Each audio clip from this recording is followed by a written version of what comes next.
Thank you to the engineers. Good afternoon, comrades. I have earlier on introduced myself, Paula Chamzashe, and I was requested, it was not even a request, but it was an order. Singamachuni, we are used to taking orders.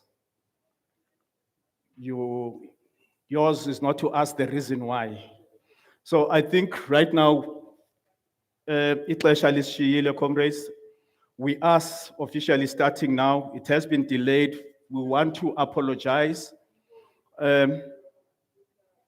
Comrades, we want to apologize for us starting very late. We are long past our scheduled starting time. So I think that from where we are, those that can, we should all stand up. The males should take off their hats, including myself. We are going to open with the anthem.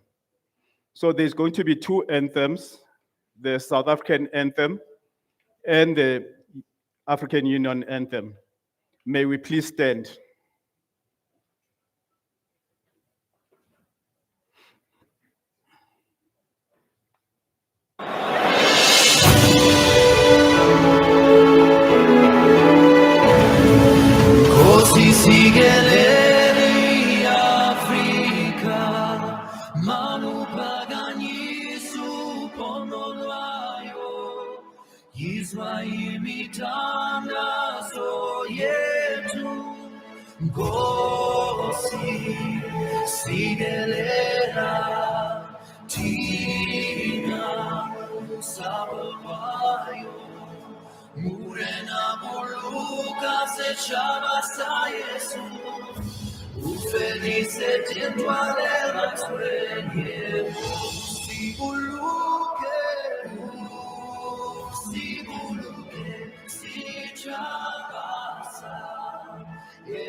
Sounds the call to come together, and united we shall stand. Let us live and strive for freedom in South Africa.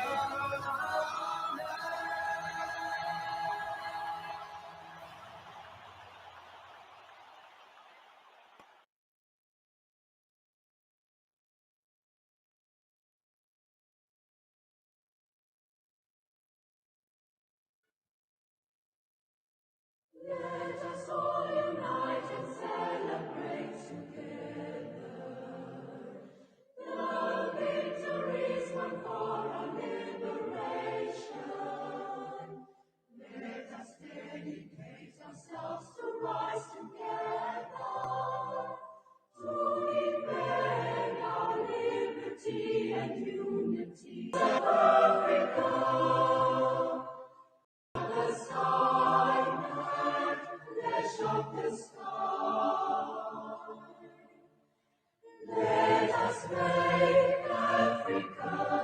tree of life. Let us all unite and sing together to uphold the bonds that frame our destiny, our destiny. Let us dedicate ourselves to fight together for lasting peace and justice on earth. Oh, sons and daughters of Africa, flesh of the sun and flesh of the sky. Let us make Africa the tree of life.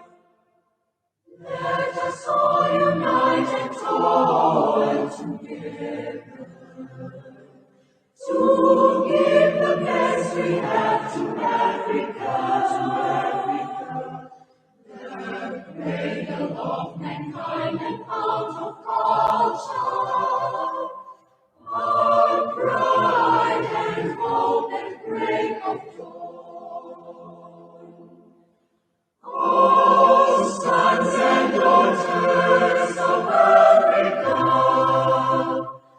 flesh of the sun and flesh of the sky. Let us make Africa the tree of life. Thank you. You may be seated.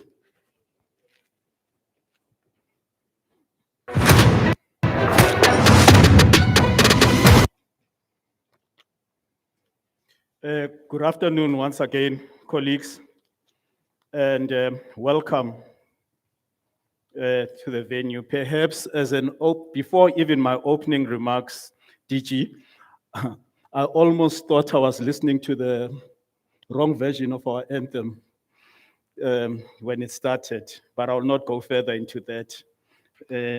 I think that probably we could have heard other voices. But as an opener, I would like to state it that there's a wise man that once said, a nation that does not honor its heroes is not worth dying for. Part of the reason why we are gathered here is to pay tribute. And also, as you're about to start this event, perhaps let me start by outlining, before actually I even outline the purpose of the workshop, I would like to acknowledge some of our guests that are here. We've got the Director General, who's here with us, but I'm not sure where she is now, of the Department of Military Veterans, Ms. Irene Polweni. I know she's here. We've got the Acting Director General of the Department of Sports, Arts and Culture, Mr. Vusitemba Ndima, sitting there. The representatives from the presidency who are here with us. We've got presidents of the respective, or chairmen of the respective military veterans associations, General Bani Hlachwayo, the former chief of staff, the last chief of staff of APLA, who's here with us. I was told that General Upia from the Zanla is here. I was supposed to get an updated list of, I'm not sure who's here, but I know behind me, I see Ukomisa, Mulelo Musi. I was told that I was going to get an updated list of all the trainers, but now as we move forward, I'm going to acknowledge other members as they come in. But we've got members of the various military veterans associations who are here with us, the members of the Ministerial Advisory Committee for Repatriation and Restitution of Human Remains and Heritage Objects. We've got the Council of Members of Heritage Institutions present, the Chief Executive Officers of Government Institutions present, the Department of Arts and Culture in Limpopo, Ms. Mapula Ramokgopa,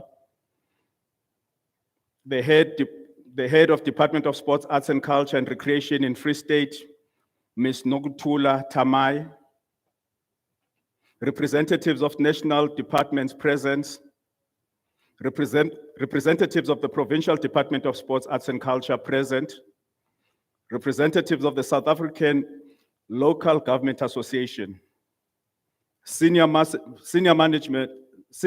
in the public service, the recording and rapporteuring teams, sign language interpreters, and last but not least, veterans. Good afternoon and welcome.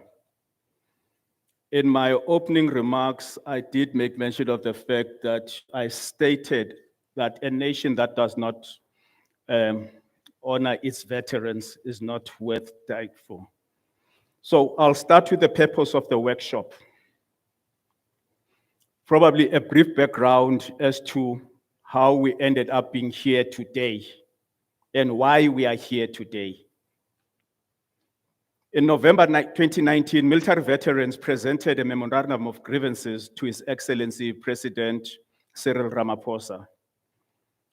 The President subsequently established a presidential technical task team on military veterans to address the issues raised by military veterans. The task team established 6 work streams, one of which is heritage and memorialization work stream. Sorry. I've got my papers, mixed up. But so the streams have all been hard at work in order to address the issue of repatriation of human remains. A model, an implementation plan has been developed and was presented to the Presidential Task Team on military veterans on the 4th of November in 2022. In welcoming the proposed model and implementation plan at the meeting, the Presidential Technical Task Team on military veterans tasked the Heritage and Memorialization Workstream to host a national consultative workshop for military veterans to present the model and implementation plan for the repatriation of human remains, to solicit a buy-in. So as we are sitting here, we are going to listen to presentations from the different stakeholders who are present here with us. We hope that by the time we leave this place, we'll have had contributions from the floor, from everyone that is sitting here. It is now over 28 years that we've left our comrades who are lying there. I remember I was one of the last people to come back home. I believe that some of those that came back with me, they're sitting here. We came back on the 26th of May in 1994. We landed in Woodspruit, but 2 weeks before we came back, a comrade of ours, we lost a comrade, was from Ekatlehong, his name is Pule. But there are many, it dates back to the 60s, the 70s, all over Africa and the world. So I believe that probably after listening to the presentations, we will get a buy-in, a contribution from sitting here. I'll not go into details with the program which you have, but I believe that the program that is currently working now, it's the one that I'm having. But now in the program that you have, you'll see that there's I think after the remarks by the program director, there's a point that says announcements regarding the proceedings of the day, including completion of forms and submission of military veterans associations, country by country list, and grave records for the development of a database. I believe behind there, on that table that's right on my 12 o'clock position, there are those forms.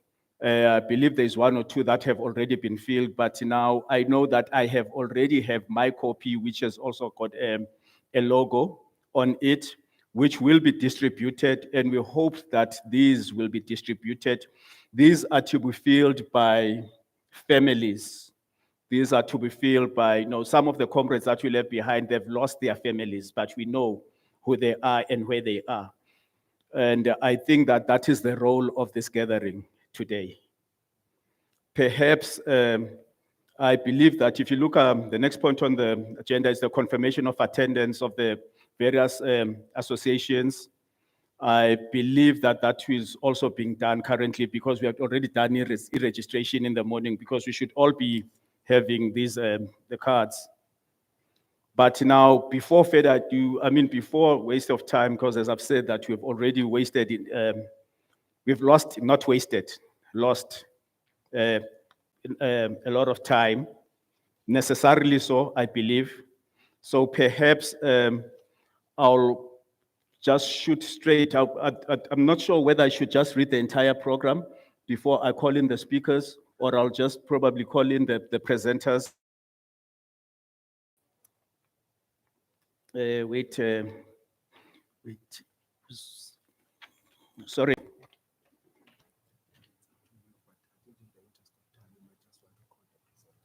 Okay, thank you. Thank you, DG. As things, I'm advised that actually now, because of the time already that has passed, we'll request a presentation. I think that the first that we'll request acting DG of Acting Director General of Sports, Arts and Culture, Mr. Vusitemba Ndima, to do his opening and welcome and scene setting, so that probably he'll just brief us and like said that scene setting, so that we can be up to date and on par on what is happening. Perhaps I don't think that we have time. Okay. Yes, ma'am.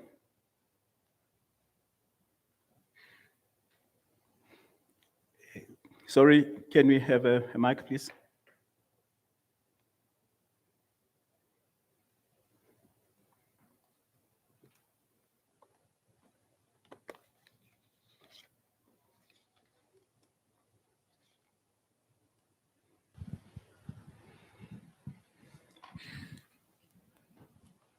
Sanibonani. Yebo. Igama lami nguNonkonzo Mulayi, ngiwu Deputy National Convener weMkhonto wezwe Liberation War Veterans. Ngisukuma la okokuqala nje ngephuzu lokuqala nizwile ukuthi noma recognize abantu u Comrade Jamzashe Yes, ma'am. azange achaze nokuthi ukhona MK Liberation War Veterans. And isizathu yini na? Ngisukumela into yokuqala ukuthi sithe siza la sihlonipha imindeni. Siza la ngoba lento esingayo la is so important. It is so important and so crucial for everyone. We fought for this from the time we came back. Program director indicated that we are 25 years 28. or 28 years behind. We've got comrades that we left behind 28 years ago. So this is it's long overdue. It's very, very important to us. Because of that importance, given how this was organized and how it was arranged, we actually requested a special meeting with the DG of DMV. I am not seeing her here. I know I saw her earlier. But we requested a special meeting with her yesterday to indicate, I think acting DG, maybe you also need to hear this, to indicate we have not been part of this. We have been spectators at the very last minute, very, very last minute, 7 days before. We were invited to this workshop, invited to bring 30 of our members per province 7 days before. We were requested to bring the lists, detailed lists of the comrades of our fallen heroes that we left behind. We were requested to bring those lists 7 days before, to bring them to this workshop. So the question is, did they really want this to happen? Do they really want this to succeed? And it was against that background that we requested, which can we please at least have a few days? Can we please postpone this so that we get given sufficient time to be able to get the information, which is so important. Imagine now we have to fill the forms of our comrades angaphandle. In 7 days, sizowathatha phi lawo ma-forms, ngisho soyithatha phi leyo information. We know ukuthi leyo information we need to go to the archives ukuyifuna. 7 days. Why I keep emphasizing the 7 days? Ileta efikile. Ileta says you were given an instruction to run this on the 4th of November. 20 days later, we get told to bring this information in 7 days. So anyway, into eyenza ukuthi ngibe lana ke, we are saying that this is an important program which we really want to succeed. But we are not able to participate today. We've had various experiences with the department where we've had to call our comrades at the last minute. They tell us that no, they can't come. Abantu sebesuke emakhaya and waited. So we just are saying at this point, it is not possible for us to participate. We wish to withdraw. I'm actually here on behalf of the structure to say, no, we cannot participate today. It's a very important program. We want it to succeed. We want it done correctly. So isicelo sethu leso, and we are therefore going to withdraw. Thank you very much. So, thank you, comrade. I don't think mine is to respond because when I look at the program, I see that the DG, according to the program, she's going to do the closing remarks. Unfortunately, she's not here, and I'm saying that now I cannot respond on behalf of the facilitators, all of them, but I'm not sure. But right now, I think it's an already done decision, and mine is not to convince. Perhaps as a way forward, DG, please take the floor. Oh, is there a hand? I didn't see that.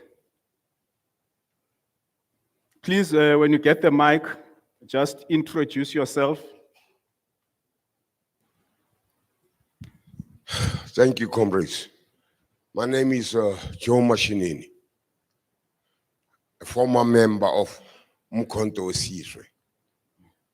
I was in the trenches of Mkonto in Angola since 1977. I left 1976 when the rages were fire, the fire were rages. Yeah, it's like that. So, you know, what touched me, really touched me right now, is what the woman who just spoke, I agree with her. You know, I'll be honest with all of you. Please, normalize nothing wrong, nothing bad. All we want,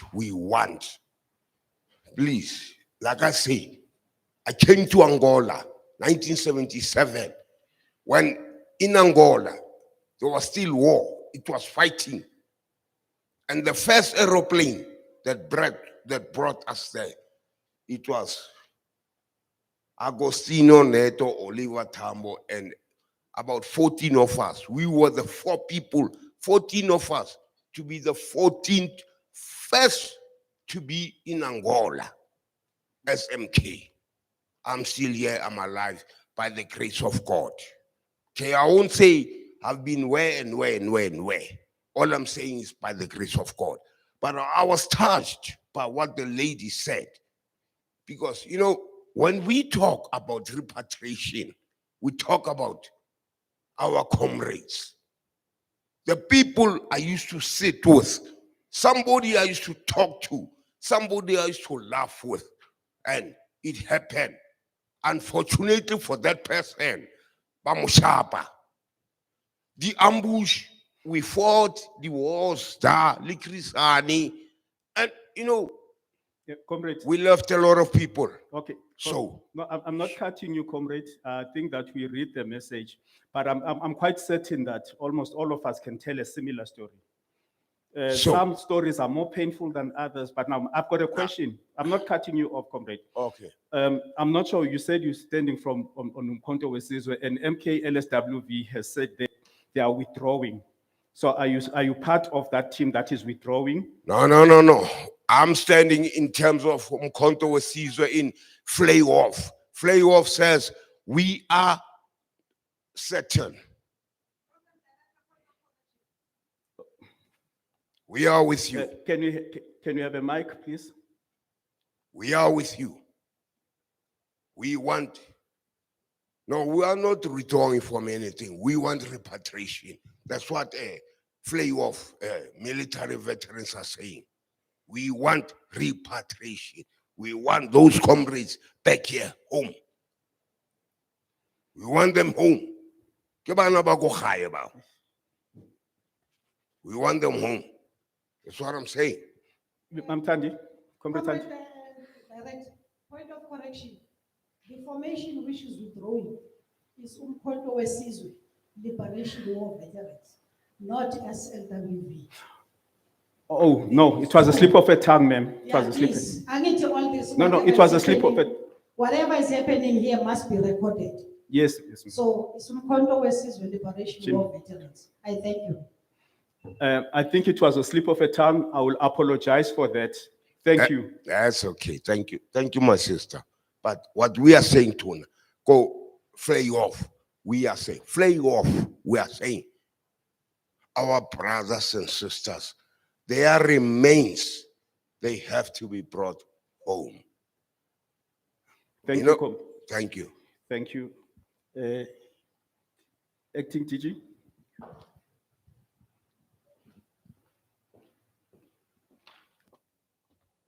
Can Thank you very much, I'll just get a check. Program Director, Mr. Ola Jamzashe. And I also want to recognize presidents and members of respective military veterans associations who are our main stakeholders here. The Director General of the Department of Military Veterans, who I think is somewhere within the precinct, but still handling some of the matters that arose this morning. The representatives from the presidency, members of the Ministerial Advisory Committee for Repatriation and Restitution of Human Remains, council members of heritage institutions that are present here, chief executive officers of government institutions present, representatives of national departments, all the HODs from provincial departments of sport, arts, and culture present, representatives of South African Local Government Association, senior managers in the public service, the recording and the rapporteuring teams that are with us, ladies and gentlemen. Maybe just to first and foremost apologize to those members that have decided to withdraw because of maybe short notice of this conference. Of course, it was difficult to stop them from withdrawing because maybe we would have explained ourselves that this is the beginning of a long process of consultation. And maybe we would have benefited from their presence because they would have then started guiding us in terms of how we need to deal with this very sensitive matter. Because we are here because we needed that guidance. We are not here because we know. If we knew, we wouldn't be here. So I just thought that maybe, let me just start from there so that right from the beginning you understand that we need you here so that you can guide us. So maybe let me just go through the talk that I'm going to be giving, where I really just want to indicate the privilege that I find myself having to be part of this process of engaging with you, I'm talking about you as custodians of South Africa's liberation struggle. the selfless people who were prepared to lay down their lives for freedom. And we do appreciate that this is a very sensitive matter, but also it is a very critical matter. And when we started this process, we knew that it's not going to be an easy process because it's a process that reopens the wounds. But our view is that ultimately those wounds would have to be cleaned, and ultimately those wounds need to be closed. And it begins here, colleagues. So the purpose of this Consultative National Workshop for military veterans on the repatriation of human remains is to present a proposed model and implementation plan for the repatriation of human remains. These were developed by the South African government in response to one of the grievances presented by military veterans to the President of the Republic of South Africa, President Cyril Ramaphosa, in November 2019, as the program director has outlined. As you may be aware, President Ramaphosa subsequently established a presidential task team to address all the issues raised by military veterans. And some of the issues are the ones that has made us to start this meeting now, because they are important. They are equally important as much as we are starting now, but we do appreciate the fact that there were engagements on those matters. So this presidential technical task team is chaired by His Excellency, Deputy President David Mabuza. One of the 6 work streams of the presidential technical task team is heritage and memorialization, and it is co-chaired by both the Department of Sport, Arts and Culture and the Department of Military Veterans. While there are many issues raised by military veterans for the President to address, the heritage and memorialization work stream has prioritized the repatriation of human remains and memorialization, given the sensitivity and undisputable urgency associated with this matter. In response to the numerous requests from families and military veterans for the repatriation of the mortal remains of liberation struggle stalwarts, the South African government, represented by the Department of Sport, Arts and Culture, developed a national policy for the repatriation and restitution of human remains, which was approved by Cabinet in March 2021. The policy provides a framework and coordination mechanism for undertaking the repatriation and restitution of human remains. Amongst others, the policy calls for the Minister of Sport, Arts and Culture to appoint an advisory committee, which the Minister has implemented. Another very important provision of the policy is the establishment of the Repatriation and Restitution. It's a pleasure to confirm that the Repatriation and Restitution Office has been established and a manager has already been appointed.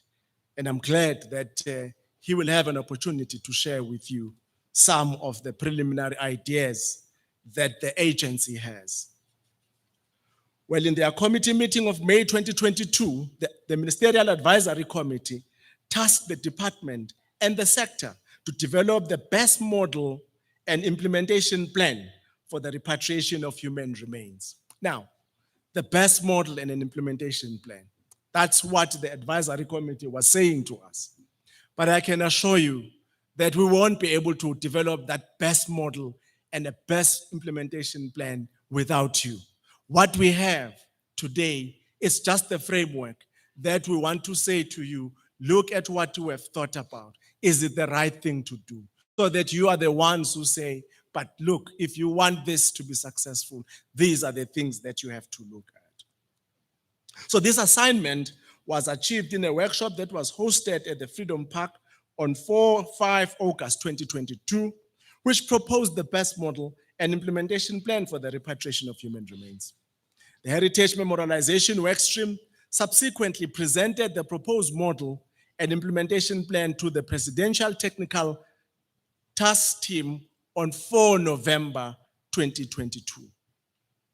In welcoming the presentation and providing its in-principle support for model and implementation plan, the presidential task team, led by the Deputy President, instructed us that we should have this consultative national workshop to present the model and the implementation plan.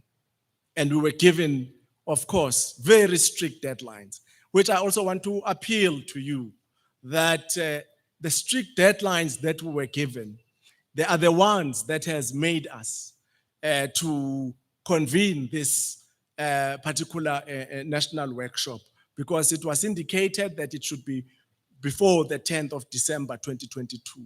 But of course, there are so many competing issues that government is dealing with.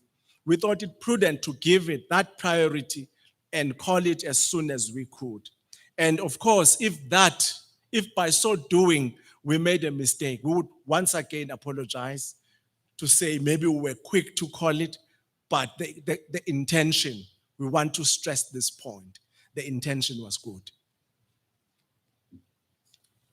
Today, therefore, seeks to achieve the Presidential Technical Task Teams Directive. Recalling that South Africa celebrates 28 years of democracy, we all agree that this is a long overdue process and therefore understand the urgency of this monumental task before us. The process reminds all of us of the difficult and dark times that our country and her people experienced for a very long time under colonialism and apartheid.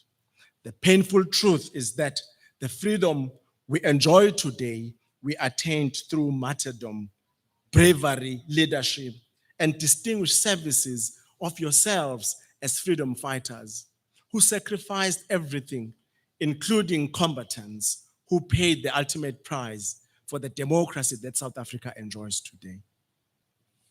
The brutality and atrocities of apartheid are rarely documented for the story to be told in its full horror to current and future generations. The repatriation of the mortal remains of combatants who were left behind in host countries will be one of the ways to tell this painful story, this painful history, so that all of us and our future generations can always say, never again, lest we forget.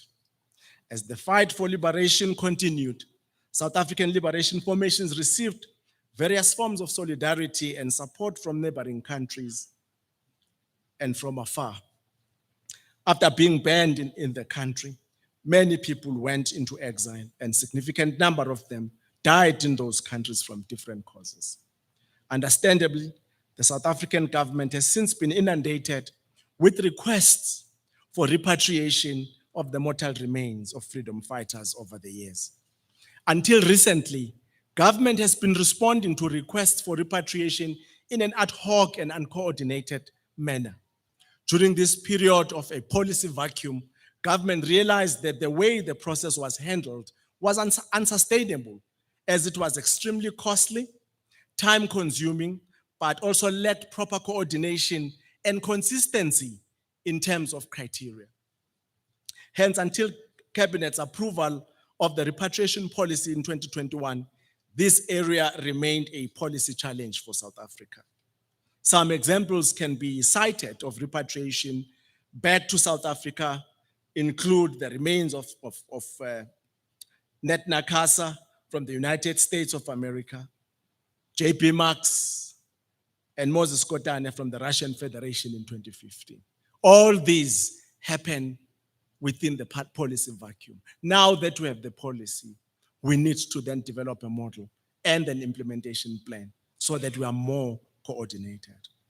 Given the volume of the remains of the South African freedom fighters scattered across the globe, it was befitting for a policy to be developed to guide this process for better coordination and implementation within the dwindling economic climate the country finds itself. It is therefore against this background that I urge that the discussion and deliberations should acknowledge, embrace, and be appreciative of, at the highest degree, the patriotism and resilience of yourselves and those fallen patriots that fought gallantly for their country's freedom. As such, our engagement should holistically echo the sentiments of those who suffered, were gruesomely tortured, heartlessly humiliated, in order to assure them that we take their sacrifices seriously and we have not forgotten their vision and what they have done for us. The task is to present what is deemed to be the most impactful but less costly repatriation model, one that is inclusive and integrated, a country-to-country approach, not an approach that singles out individuals. If we go to Zambia, we go to Zambia, we fetch all our fallen heroes and heroines.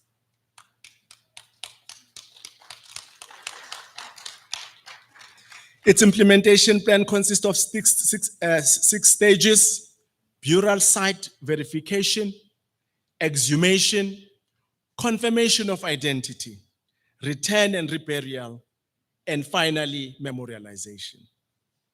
The presentations this morning from the South African Heritage Resources Agency, as well as the National Prosecuting Authority's Missing Persons Task Team, as experts in this process, will unpack in detail the model and the implementation plan on the repatriation of human remains, which at this gathering seeks the buy-in of the military veterans.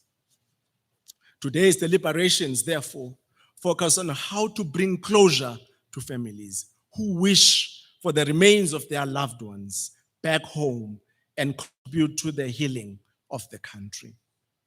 It can already be appreciated that this will, however, not be any simple task, but with the collaborative efforts of the various key stakeholders present today in the room, I'm confident that we will achieve the objectives of the workshop. Each stakeholder with distinctive roles and responsibilities, it is possible to jointly undertake and successfully complete this task. This Consultative National Workshop for military veterans to present the model and implementation plan for the repatriation of human remains. I thank you so much. Thank you.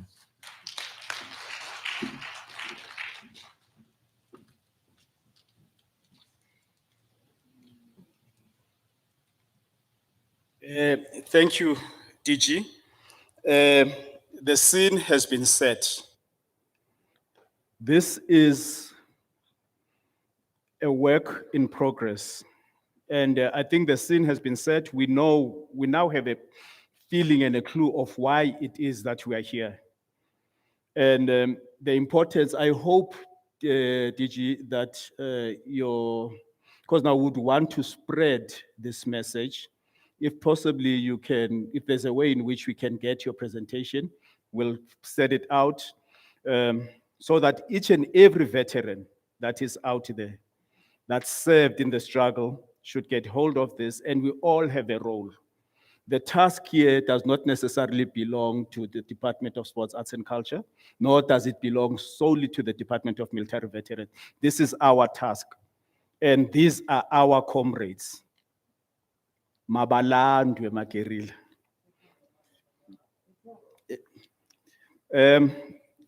Without waste of time, perhaps let me call the next presentation. It's a presentation of the development of the developed implementation plan and the proposed country-to-country repatriation model by Repatriation and Restitution Office, supported by the MPTT with the Missing Persons Task Team.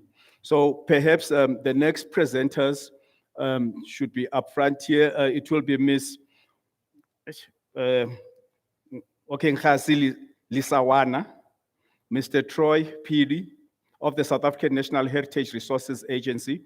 And perhaps after their presentation, because now it is supported by the military, by the Missing Persons Task Team, we'll also have Ms. Madeleine Fuller, who's also up front. So can we perhaps, Ms.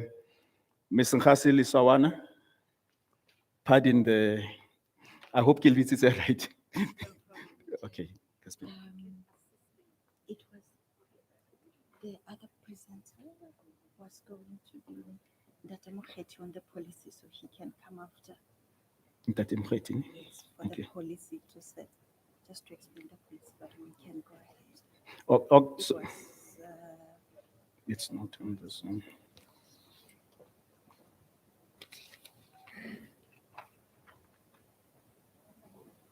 Because I was told that this is the, it's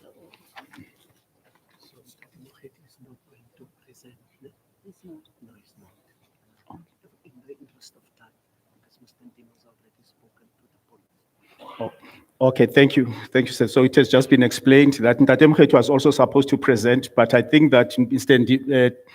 DG Ndima has already outlined most of his land. Thank you, ma'am.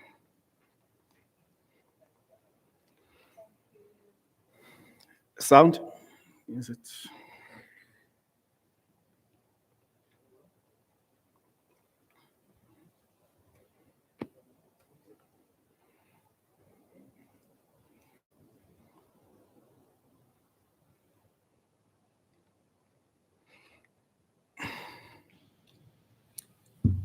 Thank you. Thank you, Program Director. Dumelang baholo baka. Ke kopa hore ke tle ke hate maotong a ba buileng pele ho nna ka hlompho le boikokobetso. Ke re dumelang and protocol observed. I am Mama Komoring Khasilisawana. I serve within the South African Heritage Resources Agency. We are delegated.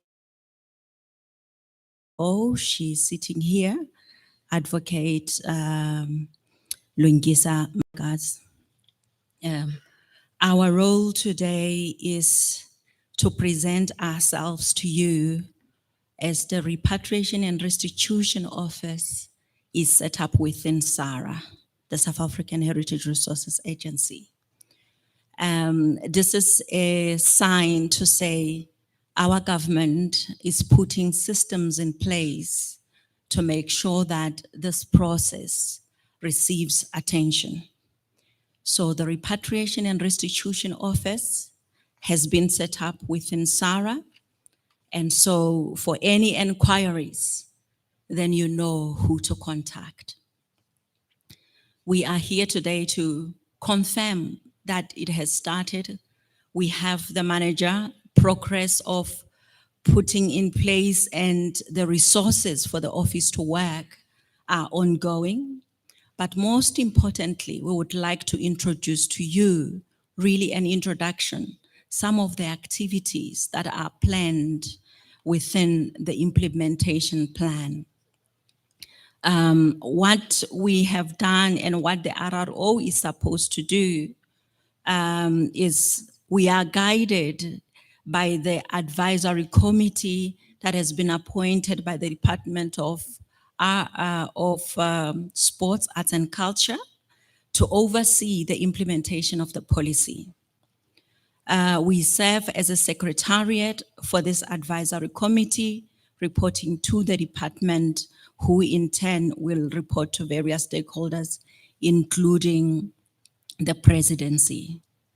Our aim, as it has been said, is to finalize what has been drafted through the consultations, one of which is today, introducing where we are so that you can anticipate as we will be getting in touch with you.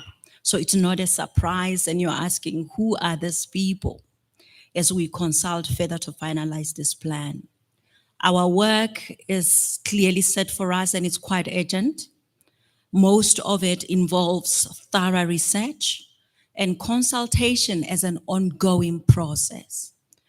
Some of this we are very much aware that as urgent as it is, we will not be able to rush. So the critical importance of some of the things we will do is the emphasis on consultation with all stakeholders, the families and the various stakeholders. Importantly, our heroes and heroines are in foreign countries. So we need to be establishing the relationship with our counterparts We need to be able to understand and map some of the sites. And it's not only outside of our country that they are, but there are also processes internally where restitution needs to take place. So what the RRO manager will do this afternoon is also to present to you in detail what we plan to do for various countries. Program Director, if you allow me, I would like to give over to Ndade Troy Pili. Thank you.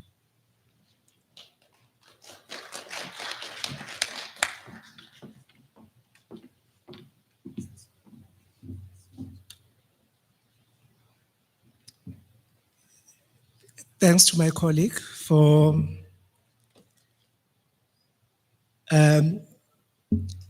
giving a detailed introduction of what we actually intend to do. Greetings to the freedom fighters present this afternoon. Mine is to present the actual implementation plan of what we envisage to do.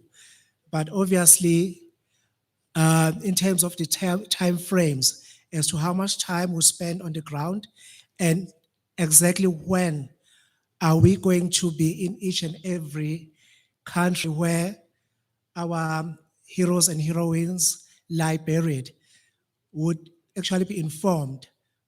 Extensive research, extensive consultations with the military veterans, which goes back to the saying that nothing about us without us. So consultations would actually inform what would be going out to do in those respective countries so that we don't waste funds that actually limited, as Mr. Ndima had alluded to, that this comes at a time where there are actual serious fiscal constraints within the country. So within our envisaged plan, we intend to start with Tanzania. Reason being, we've already done extensive work there with marking of graves. Well, the graves were already marked, but we put markers. We ensured that we tried to actually ensure that most of the graves were identified in 3 sites, being Mazimbu, Takawa, and Kinondoni. We did that through consultations with people that were actually on the ground. I recall that the first list that we received of Kinondoni, that we actually knew about the fact that there were burials of South Africans in Kinondoni was through Comrade Dudupama, who gave us a list, I think back in 2007, of about 40.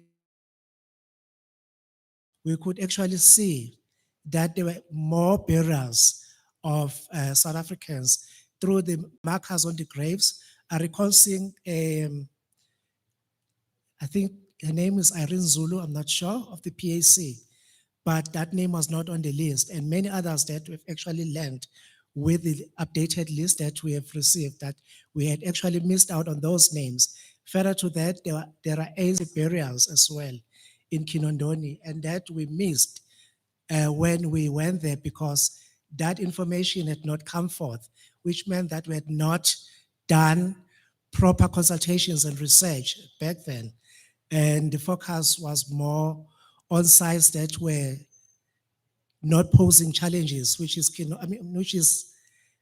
Somavco, Morogoro, and Mazimbu, because the graves are already marked there. So we would start in Tanzania, as I've already mentioned. And also within Tanzania, there are other sites that we would go to where there are actually more challenges, being Mbeya, Iringa, and Chunye, which are sites where the liberation movements of Southern African countries were first accommodated within Tanzania in the 1960s. So with those sites also, there would be a need for further research and consultations, which I think might actually take time so that when we do go to the ground, we achieve as much as possible with verification of those graves. Secondly, without a waste of time, would be Angola, which is another huge challenge. And there's already been consultations with our Angolan counterparts and the Angolan government. So there is an awareness within that country that what we actually need to do. As much as there's been ad hoc repatriation, and there's been delegations from different provinces going to Angola to fetch their own or to do symbolic repatriation. Madeline Fullard, my colleague, would also mention that I think this past weekend or the previous one, there was a delegation from the Northern Cape that went to Angola and actually discovered that and there's a story associated to that locals within Angola have a lot of information about. In Angola, as everyone would agree, as everyone would know, there will be extensive work done there, so would need to plan and spend time there following our preliminary visit to identify the sites and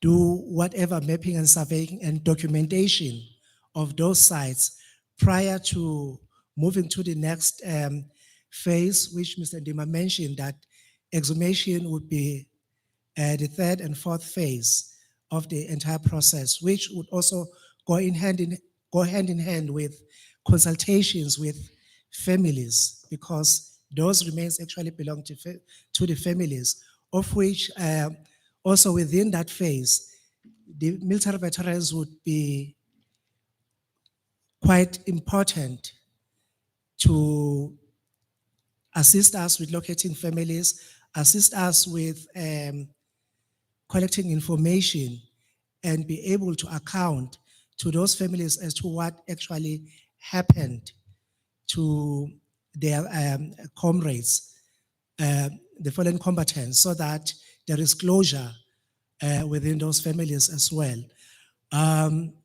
So, and then further to that, moving forward, we would also do Zambia.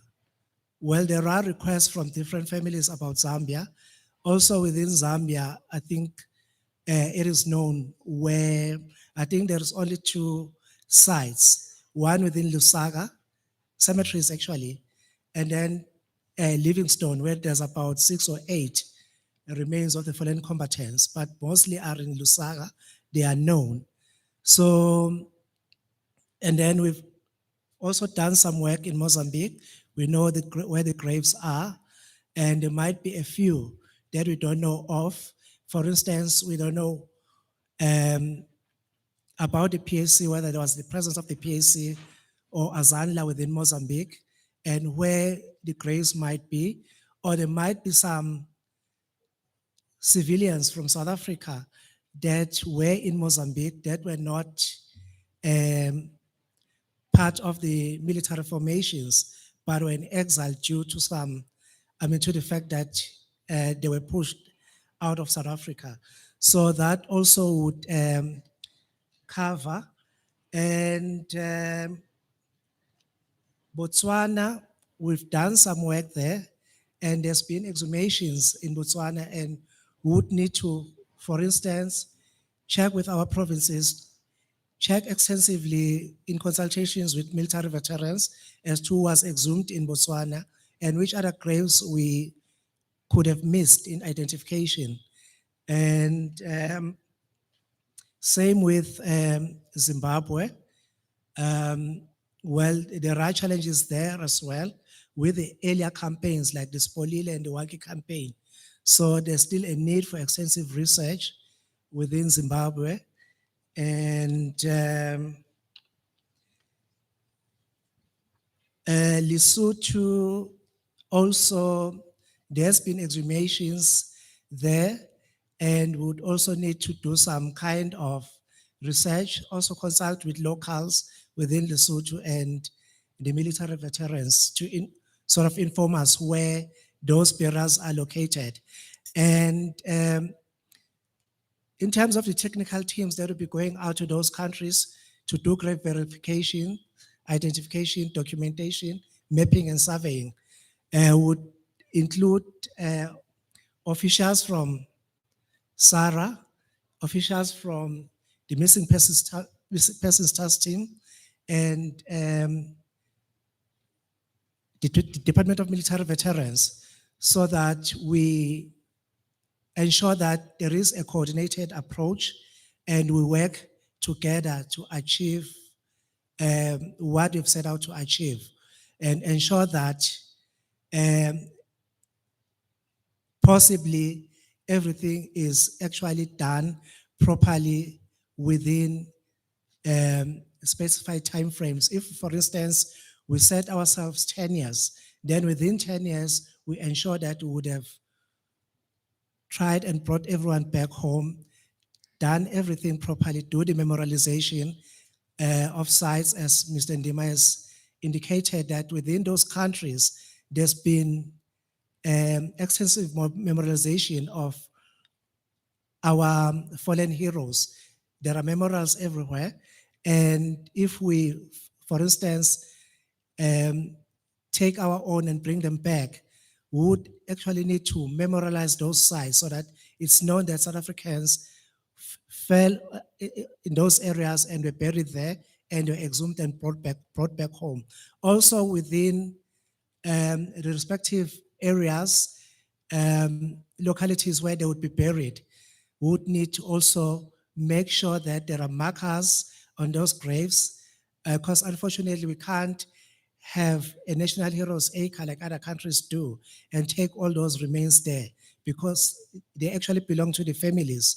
So families would dictate where they want their loved ones buried, and then would have to honor them and ensure that moving forward, they are buried in a respected manner that they deserve. And there are markers on those graves, and there are memorials that memorialize all the fallen heroes and heroines that served in our struggle. Thank you.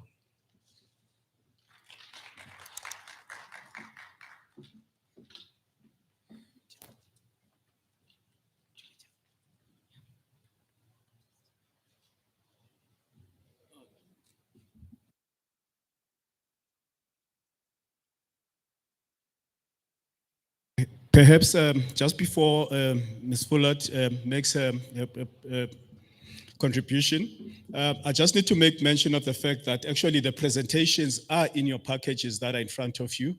And I also believe that we'll also try ways and means of maybe, because of the register, through the register, probably they could also be emailed to the members. Probably that's also a request, Gigi.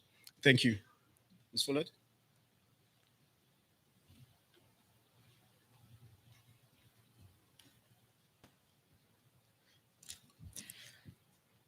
Good afternoon, colleagues and comrades from the Missing Persons Task Team in the NPA. We are very excited to be here today because it is a day that we have been waiting for more than 10 years since we began recovering the remains of missing comrades. I just want to check if the presentation is up. Yeah? Okay. So, since we began our work as the Missing Persons Task Team, we have recovered 179 remains of disappeared persons inside South Africa. I want to say that this presentation is going to be based on photographs of our work and the challenges that we are going to face recovering remains outside in exile. So unfortunately, people on the stage won't be able to see your loss. And I remain convinced that you as soldiers former combatants are able to view photographs of skeletonized remains. You are able to cope with that. There are just a few of those.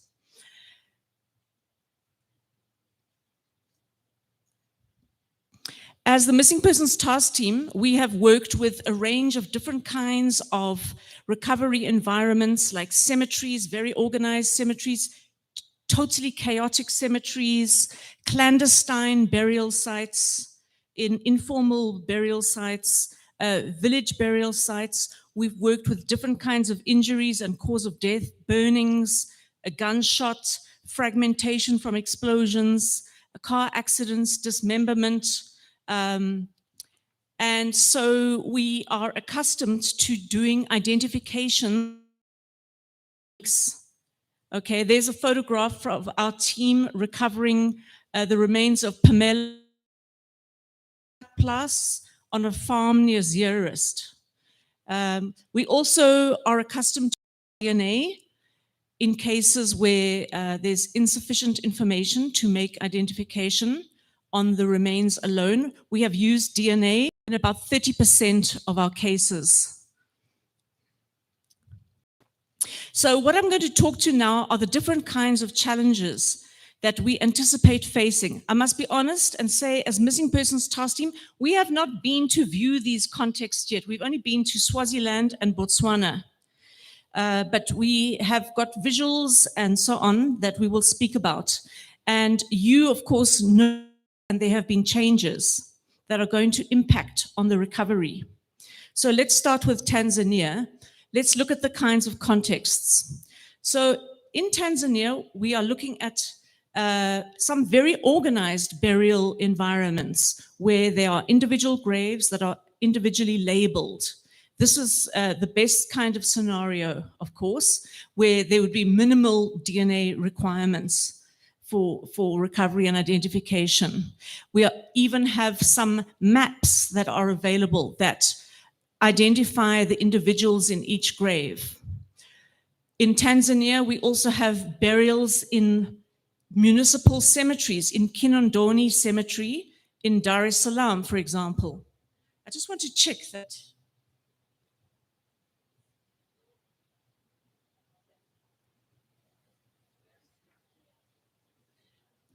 Now, what we find with Kinondoni, apparently, is that the records are fragmented into tiny pieces or non-existent. This is what we've been told, that there are graves there that have markings and names on, but also graves that do not have graves or markings. They just say, it says ANC or PAC, but the names are no longer visible or do not have any names at all. And there are maybe 25 to 30 graves there that are marked as ANC or PAC, but there should be many, many more graves there in Kinondoni Cemetery. So here, for example, are photographs of graves. One says ANC, the other says PAC, but we do not know the name of the individual buried in that grave. So these are the challenges we're going to face, even in a relatively well-organized cemetery like Kinondoni, that there are some marked graves, there are some semi-marked graves, and then there are going to be a lot of graves that do not have markings, but comrades are buried there that we have to trace. Okay, let's look at another country, Zambia. Leopards Hill Cemetery, where I believe the majority of comrades were buried in Lusaka. What we see there now is that the cemetery is very overgrown. There is poor grave visibility. There are some tombstone markers. There you can see one, you can just about read African National Congress on it.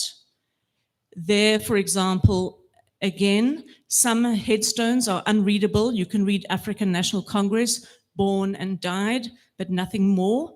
And actually, if you look at the cemetery, there are very few headstones and markers that are visible in this section here. So that again points to a very, very challenging recovery environment in this cemetery. Let's look at Livington Cemetery. Here we have These little mounds that you can see, the soil, those are the graves of 7 comrades who drowned in the Zambezi River when their dinghy was hit by hippos in 1988. Now, there's no individual identification. There are some little metal markers there. We have the identifications of maybe 5 of them, but we don't know which graves. So that will have to be DNA as well. And you can see the surrounding environment of that cemetery, overgrown or very difficult to identify graves there. So this is just to depict the condition of the cemeteries that we are going to be working with. Here in Swaziland, in Manzini, this is the old cemetery. There is another cemetery near the golf course, which is in better condition. This cemetery, there are no records for it at all. There are no markings at all. There is one grave that has 2 MK members buried in it. I'm going to be honest with you and tell you that we will never recover anybody from this cemetery. We have been to this cemetery, we have tramped it up and down. We will not be able to recover anybody except those 2 comrades in that marked grave from that particular cemetery. Do you know, comrade? You know what you're saying? Yes, and Lukolo. Yeah, yes. And it's, I can show you the photograph of that tombstone, comrade. Yes. So we can work with chaotic cemeteries, and I'm going to show you an example. Here is Winterveld Cemetery, the old Winterveld Cemetery inside South Africa, where we worked for 10 years. We've been working there looking for 18 comrades who were killed and buried in that cemetery. So eventually we used a drone to do aerial photography, and that enabled us to zoom in, and you can see all the mounds of earth, which are in fact graves, which have no markings. And from that, we were able to start doing mapping and identifying and excluding graves. And we were able to open 400 graves, and we found 14 of the 18 comrades from Mamelodi. But I'm not sure if other countries are going to allow us to open 300 graves in those cemeteries to find some our missing comrades in those countries. But that's what it sometimes takes to find them. So let's look at Angola. In Angola, we've got multiple burial sites. We've got Luanda cemeteries, we've got camps, we've got battle fronts, we've got villages. So there are a range of different contexts of burials there. In Luanda, there are at least 3 cemeteries, which is Santa Ana Cemetery, Mulemba 14 Cemetery, and there's another one, the name I've just forgotten, Alto das Cruzes Cemetery. So you can see from these aerial shots that Santa Ana Cemetery has got a lot of tombstones. It's probably very well marked. Mulemba 14, it's much more sparse. We have a report from a visit to the cemeteries from 2019 to these 3 cemeteries. Only 25 marked graves were found. These are, of course, ANC graves, MK graves. And of the 25, only 15 had names. But according to our research, there should be at least 60 MK members buried in Luanda cemeteries. So again, there are a lot of unmarked graves that have to be located. Then we are looking at camp burials. Here we have a photo from a visit to, I think it's Kibashe camp, where again, names are not, these are graves that you see here. The names are not visible, although we have heard fantastic stories and accounts of how comrades were buried with bottles with their names in the graves. And those, of course, would be recovered during the actual excavation. That there are maps that may exist of the burials, but those are not available at this point. And some graves may not be marked at all in any way. And then we also have village burials. Here, we were just recently sent photos, as Troy mentioned, of a village cemetery in Piri, where the locals report that over 20, I think they mentioned 29 MK members were buried in a mass grave after a skirmish, an ambush by UNITA. Now, that kind of mass grave requires a very careful forensic recovery because the remains will be commingled. And I'm going to show you now that this is really very possible. This is where I'm going to show some skeletonized remains. We are very blessed in the Missing Persons Task Team to have a member of the Argentine Forensic Anthropology team who've been recovering the victims of the military dictatorship in Argentina. And they actually worked with the Cuban government recovering the remains of Che Guevara in the Bolivian jungle. So we really do have the best working with us. And I'm going to show you how this team worked on a mass grave, just very quickly, so that you can have confidence that this can be done for our comrades in Angola or in any mass grave. So this shows the recovery of a mass grave in Cordoba province in Argentina. So it starts off using archaeological gridding. There's slow digging down until eventually the remains, skeletonized remains, are exposed. The lady in the middle with a short blonde hair is Claudia Bisso, who's a member of our team and has trained us all. She's a forensic archaeologist, and she is guiding this team in this. She was in charge of this excavation, and they were able to expose all the remains as they lie together because they are in anatomical position with all the bones associated together as complete individuals.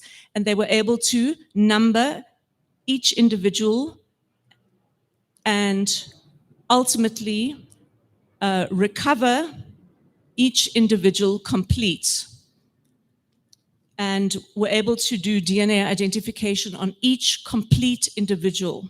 Now, this is what is possible when we do it properly, when we do a proper recovery of the remains. So the reason I'm showing you this is basically to say that we've been told many times that our comrades were killed together, buried together. It's not possible. It is possible, and we're going to do it. We're going to bring them home, and we're going to identify them. Let us just talk specifically about certain areas of challenge. The 1960s. We've got very little information about deaths and burials, particularly Tanzania, Congo, and so on, the 1960s. Then organizational records. We know, for example, the ANC did have personnel files on its members. We've never yet had any access to those. Then I can call it privatization of information, that individuals have maps and lists. Like we've been told, oh, so-and-so has got a map of this. So-and-so who lives in Umtata has got this particular list. And I won't even, I should mention that one person even said, no, I've got the map, but I'm going to, only if you pay me, I'll give it. You know. This is the time we need to come together and really let us share information. Let us bring everybody home. Fourth issue is, of course, the linking of combat names or exile names and real names. Because we've got one of the graves in Kinondoni, it just says Jeffrey. He's a PAC member, Jeffrey, who died 1977. Now, we can bring Comrade Jeffrey, but we need to get him to his family. Now, who is Comrade Jeffrey? We need more information. Then we need family contacts and addresses of the deceased.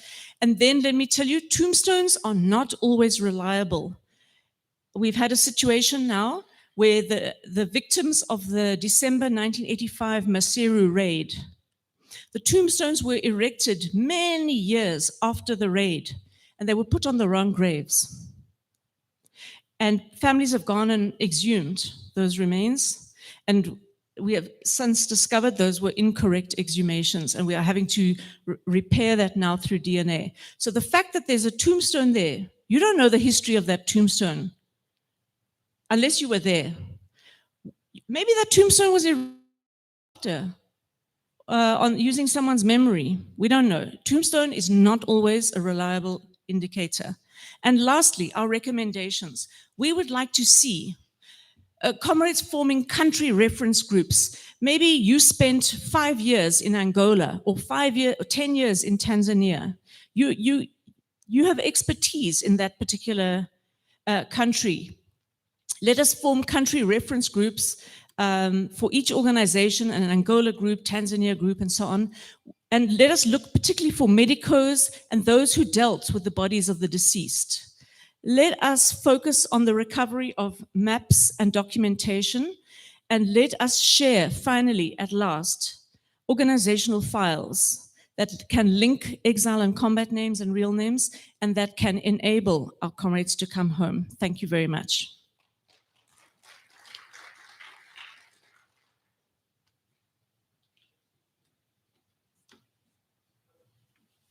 Thank you very much, Ms. Fullard.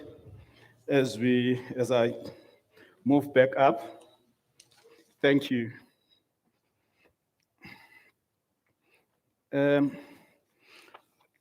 Now we come to a part of our program where we're dealing with a discussion.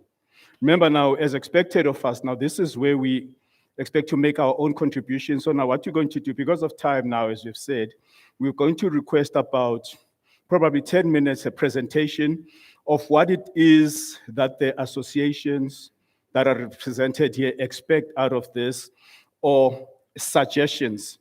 Okay, the focus topic is the practical approach on how to navigate terrains, recovery environments, cemeteries, village burials, training and transit camp burials, informal burials in different host countries, and confirmation of submission of country-to-country lists of combatants. So perhaps to lead in that, from APLA, I'll probably lead, and I'll be supported by General Shachwayo, where I've not trained, but we will also have a recommendation, and the Comrade Sepis will also assist. And then from Azanla, I'm not sure if General Biya has arrived, because they said he's on his way. We're still waiting, but now the comrades will guide me. And then from LSWV, I believe that there's a comrade to Chris Taki, who's also going to make a contribution. But indeed, Madeleine, as you have said, that, I mean, there are indeed challenges. I'll probably, as a start, also talk of a practical experience. I saw Mr. Kobese earlier on. One thing that we had expected from actually all the provinces was to echo what the Eastern Cape had done, because I believe that I'm not sure if there are others that have done the same, that had a policy that talks to the exhumations and repatriation of comrades. They did that with the comrades that were buried in Lesotho. I was part of a team that went there. Unfortunately, we had very little support. I must mention it, from the department.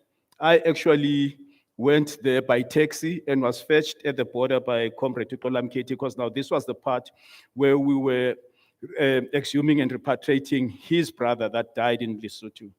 One of the fortunate things about Lesotho was that in Sea Point in particular, is that at the graveyard, the part of South African freedom fighters where they lay buried, it was partitioned, and many had graves. So now when I hear Ms. Fuller talking about that, hey, don't take tombstones, I mean, as a fact that indeed it is that comrade that's lying there. But fortunately with Lesotho, we managed to go to, I don't remember the department, they still had a list for comrades and the graves. So now with Lesotho, I remember the partition part had, I remember because it had the name, the organization, PAC, ANC. But now, one thing that I need to make mention is that, at least fortunately in Lesotho, but now from our little research that we have done with Comrade Sepiso, who was our medical practitioner, was a member of the director of health in APLA. He had been in Tanzania since, the 70s.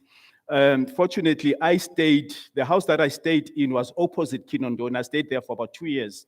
So I attended a number of those, the funerals of the comrades. And I must make mention of the fact that in many of the graves, there were actually no tombstone, but we left wooden crosses. So now we're talking now 28 years on. But when we had the first workshop that we attended, that some of these things were roped in at the last minute. And it did happen this time also, where one has to receive a call saying that the deputy minister is in Tanzania. They are requesting the APLA list.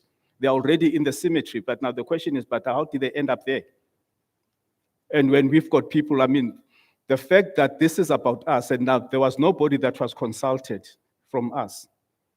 But we're saying this is a learning curve. As we move forward, can we please actually be part of this? We do beg that we get involved in this, because some of us were in this because we made vows and commitments to those comrades. Earlier on, I spoke about a comrade that died in front of my eyes, in September. One of the first things that I did when I came back home was to visit his family. And I told myself that, no, listen, those comrades must come back home, and it should happen. So some of us, we are obliged, it's an obligation that we put on ourselves to do this. But I think as a first request, or not even a recommendation, is that we be involved in this as an association, not just be informed that, okay, this has happened. We be part of this, we come in, we've got for example, we know there's Abuntate Mutupi whose memories are not as sharp, but they still got good memories. We've got Tabo General Kumete, who still remember, General Kumete was in the DRC, for example. We've just got a call. Fortunately, we've got a comrade of ours who's now the defense attaché in Mozambique, Kenel Mkongo. He was telling me the other day when he called me, listen, they've just identified about 4 graves of South Africans. It's 7 graves of South Africans. 4 from the PAC and 3 from the ANC, or something like that. But now I had requested him to actually give me the numbers. But now, as we go back, I think that this is a task that we have to put it upon ourselves now. Let us not also sit back and look at what the department can do for us. This is now the time for us to go out there in our regions, in our provinces, in our, structures, and say now, and start compiling those lists. We have compiled now, I'm speaking now, I'm wearing the APLA cap now, sorry for not. Now, we are in the process of compiling that list. Though it's not complete, one name comes in every other week. It's not complete. This is a work in progress, but there is something that is being done.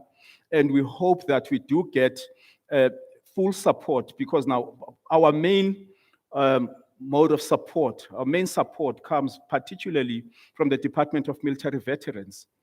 It is painful when you go down to the Eastern Cape or and you meet families that would say that, listen, we've got this challenge. We don't have to wait for the families to see us when we get there. We should make it, we need to take it upon ourselves. So we expect maximum support in this project from the Department of Military Veterans. Chief, General, I'm not sure if you want to add something. This is now just in terms of, as I said, for practical approaches now, we're talking about practical on how to navigate the terrains. We know some of the difficulties. Just before Chief, earlier on, we've also got, I know of an incident, we spoke about it with Comrade Sepiso a few weeks, I think a few months back or a few weeks back. There's a comrade who was popularly called Comrade Nkonyeni, for example. Nkokeli. His name is Uspono Twaingana. He died, he was married in Tanzania, died in Tanzania, and the wife actually requested that now she's the one that needs to she wants to bury him. So he lies buried not in Kinondoni, but at Mwenge Cemetery, which is next to the university, I believe, in Dar es Salaam. So there are such instances. So now, possibly now, as we move forward, as I requested, we do request maximum support from the department. General, sir. What is happening? Okay. Thank you. Well, Kola, you have covered a lot of ground, but as part of assistance, I stand here because APLA once fought a war in the territory of Mozambique that is in an area called Villa Peri. And some of the comrades died there. It's going to be very difficult to identify where they died and where were they buried.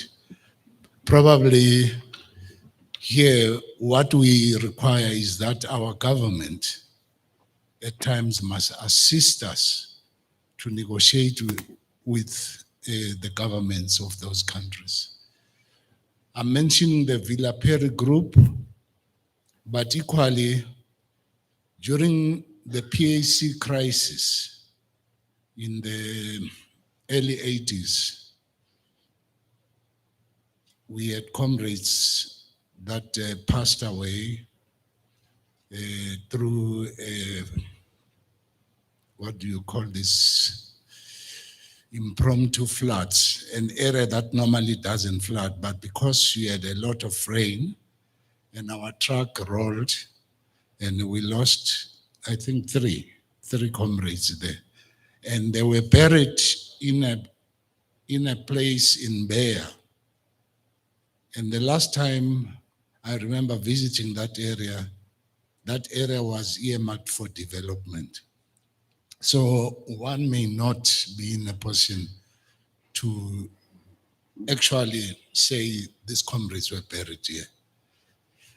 But also around the period of the 80s, we had a shooting incident wherein the Tanzanians were enforcing laws of their country, and we lost 4 comrades. And those comrades were not buried by any of us, and none of APLA knows where they are buried.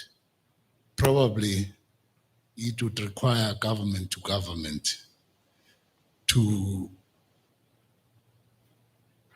put a closure as to where these 4 comrades were buried. Then in another accident where we lost 2 comrades and 2 Tanzanians, we recovered 1 body that was in the river, Ruaha River, in an area in Iringa, where the one recovered, we can say we know where he's buried in Iringa Cemetery. But 1 body that is, we used to refer to him as Comrade Harare, his body was never found. It could be that type of a problem. And then the last point that I want to raise is regarding the child family. I saw you indicated that some bodies could not be recovered because the body was exploded. I think that is what happened to the Chan family, where the wife, the 2 children, plus Mr. Chand, were killed by the South African Special Forces. So it is going to be very difficult.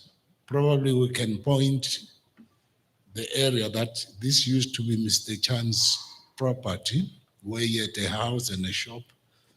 But when they had killed them, then the whole property was exploded.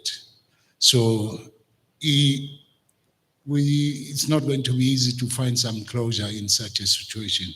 But I'm raising these issues as those that have always been troubling us. You know, it's far better when you know so and so lies in here.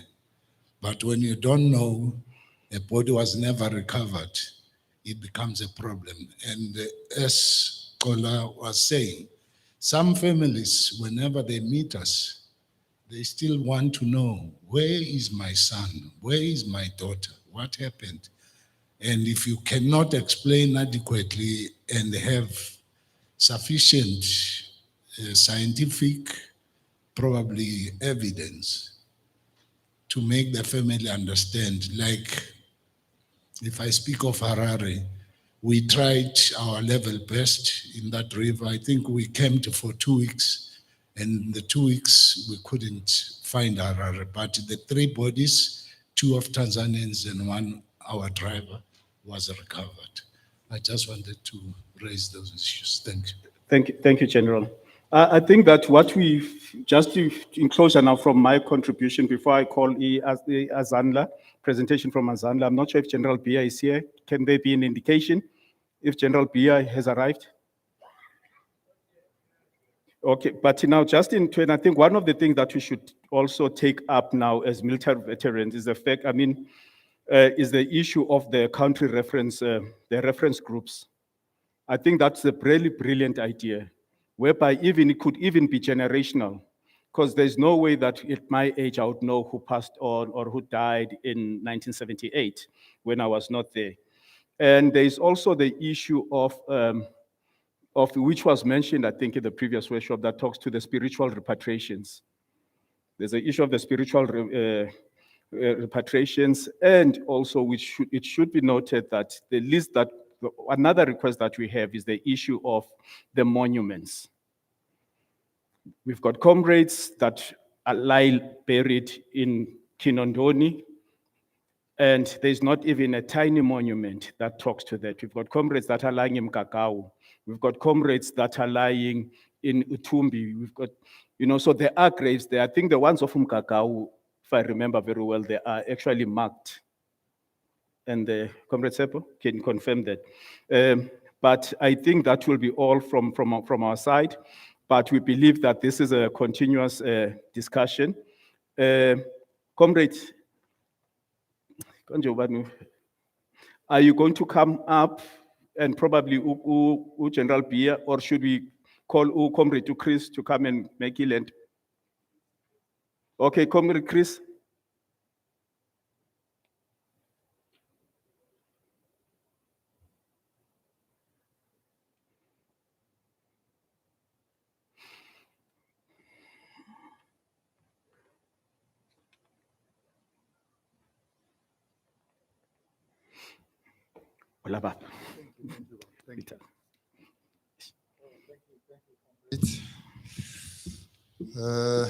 Thank you, comrades. I'm honored to be part of this event from LSWV, which all of you in this house know what it means. Maybe before I could say anything about the topic that is discussed today, let me give a brief overview of what is LSWV to those who maybe may have never, had an opportunity to interact with those who were on the national task team when the LSWV was established. LSWV was a vision that grew on 3 associations. From MK, from APLA, and from Mazanla. The vision was about the focus. The vision was simple. Let's focus on what unites us and leave what separates us. That was the vision. We can only create a better tomorrow if we focus on what unites us instead of what separates us. And when LSWV was formed, some of the comrades, even Comrade Kola, who's here, was part of that process. They are the custodian of the consensus document. Even if someone else might come and say, no, some association were part and parcel of this process. But to be quite honest, the consensus document was crafted, introduced, refined by liberation struggle war veteran. Comrade Kola was part of that.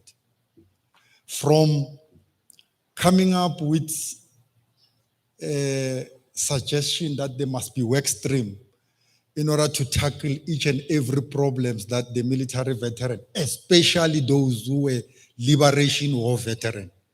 Remember, we formed the LSWV, there was SAMVA, which was meaning we were combining with those who were from the statutory force, who were from the Bantustan. But there were issues that were truly affecting only those who were liberation war, struggle war veterans. And there are only 3 formations that can say we were part of the liberation war veteran. It was APLA, MK, and Azanla. And then LSWV became material. From the March of 2020, that went into the union buildings. That was the first day where LSWV acted as a unified force to say, we will focus on what unites us and never focus on what divides us. That's why today we're here.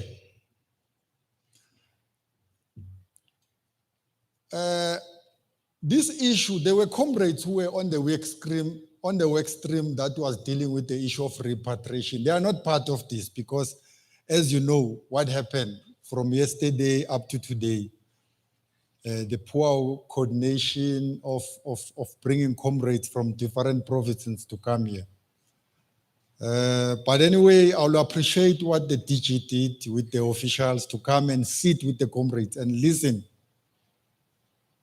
to what comrades were saying. Anyway, we wouldn't even have this. I don't know why, as humans, it's so difficult to just listen. You know, sometimes to listen, you can have a strategy of how to solve challenges. People don't want to listen.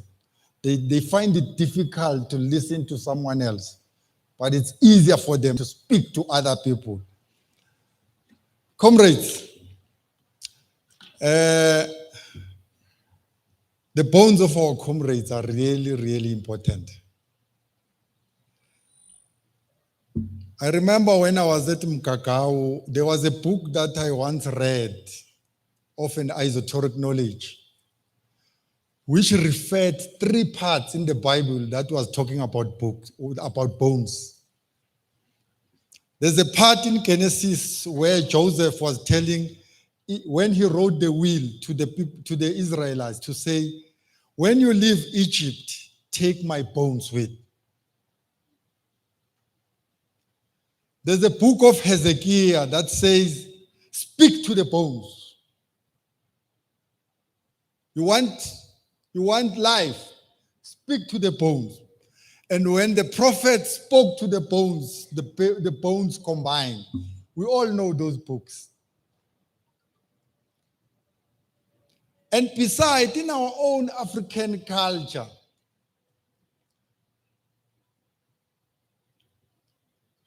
while we know that we live in earth as our Lord, but it was an African way to go and speak to an ancestral bone. Where there's an ancestral bone, our African people believed that when you speak there, the earth managed to hear you better because you speak to those of your blood who have already paid a highest sacrifice.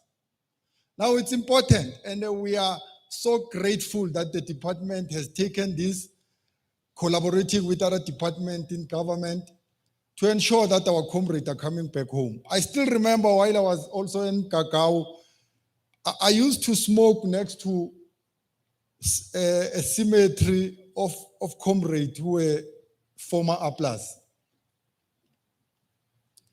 We could see how they were marked, their names, Sipom Zimela and all that. We could see with these were South African. And the cemetery, what you could see, it was, those comrades were buried inside the bush because the person who can only identify those comrades, it's someone who really knows the camp very well, because the people who might have seen those cemeteries are only people who maybe have gone inside the bush to go and smoke. Those comrades were killed by FFU. I think APLA has has that history where they had a collusion with FFU. There's a police force in Tanzania which is named FFU, which I don't know what happened, but it happened in Kakawa and they shot our comrades. We need to go and collect the bones of those comrades to bring them home. Lastly, comrade, we had already acknowledged, maybe also have accepted that maybe as LSWV, we are not going to be invited in whatever DMV was doing. We were surprised that we got invited. But what I will say to the DG, we are not factional. We are not here to choose who's right, who must know. Our interest is simple to say, those whom we worked with, let's take care of them. We're not interested who's going to be the next president, who's going to win election. That's not what we are here for as LSWV. As LSWV, we wanted to refine the law in order that it takes care of the real fighters of liberation. And I hope you can see from this empty chair that it is really important while you are deployed as an official in government, take stakeholders wherever you are, because it is the stakeholders that will fill these chairs. Once you leave stakeholders behind and you say, no, me and others with my team, we can do this, it usually does not happen. It brings frustration. It brings these small meetings that comes before any event. It brings chaos. I hope we can learn from these comrades, because anyway, it is all our interest that our comrade must come back home. I thank you.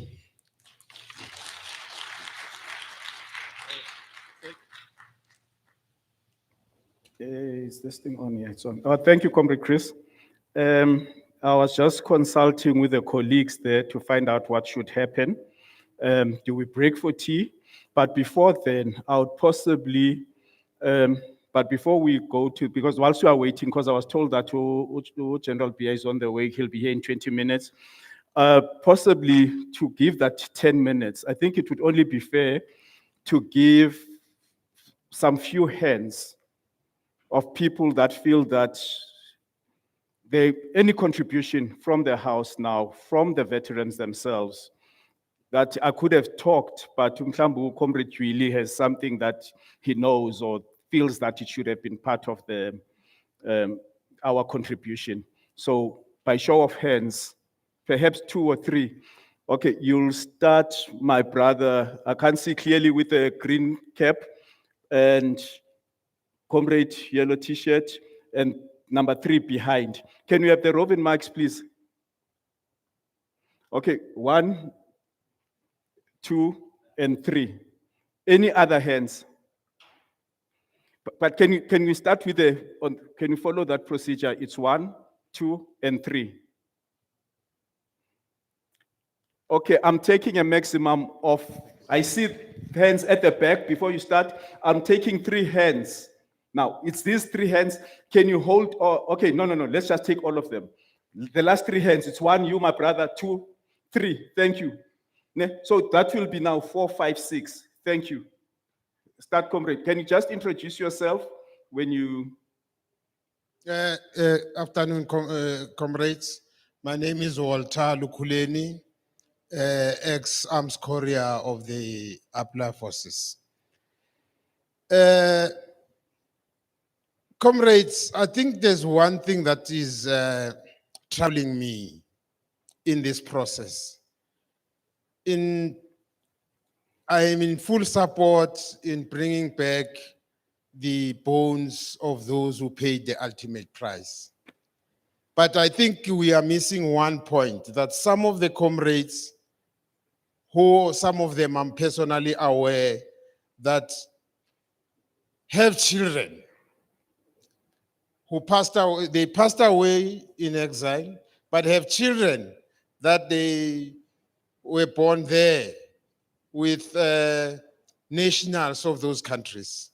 And as we talk about repatriating the bones of those comrades, I don't hear us talking about what happens to the children linked to those people.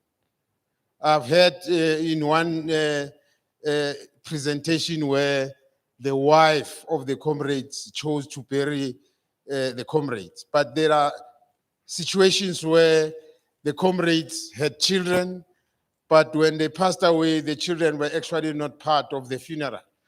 They were not part of understanding, but we have information where there's children, for example, in Ethiopia, where I went to collect some arms.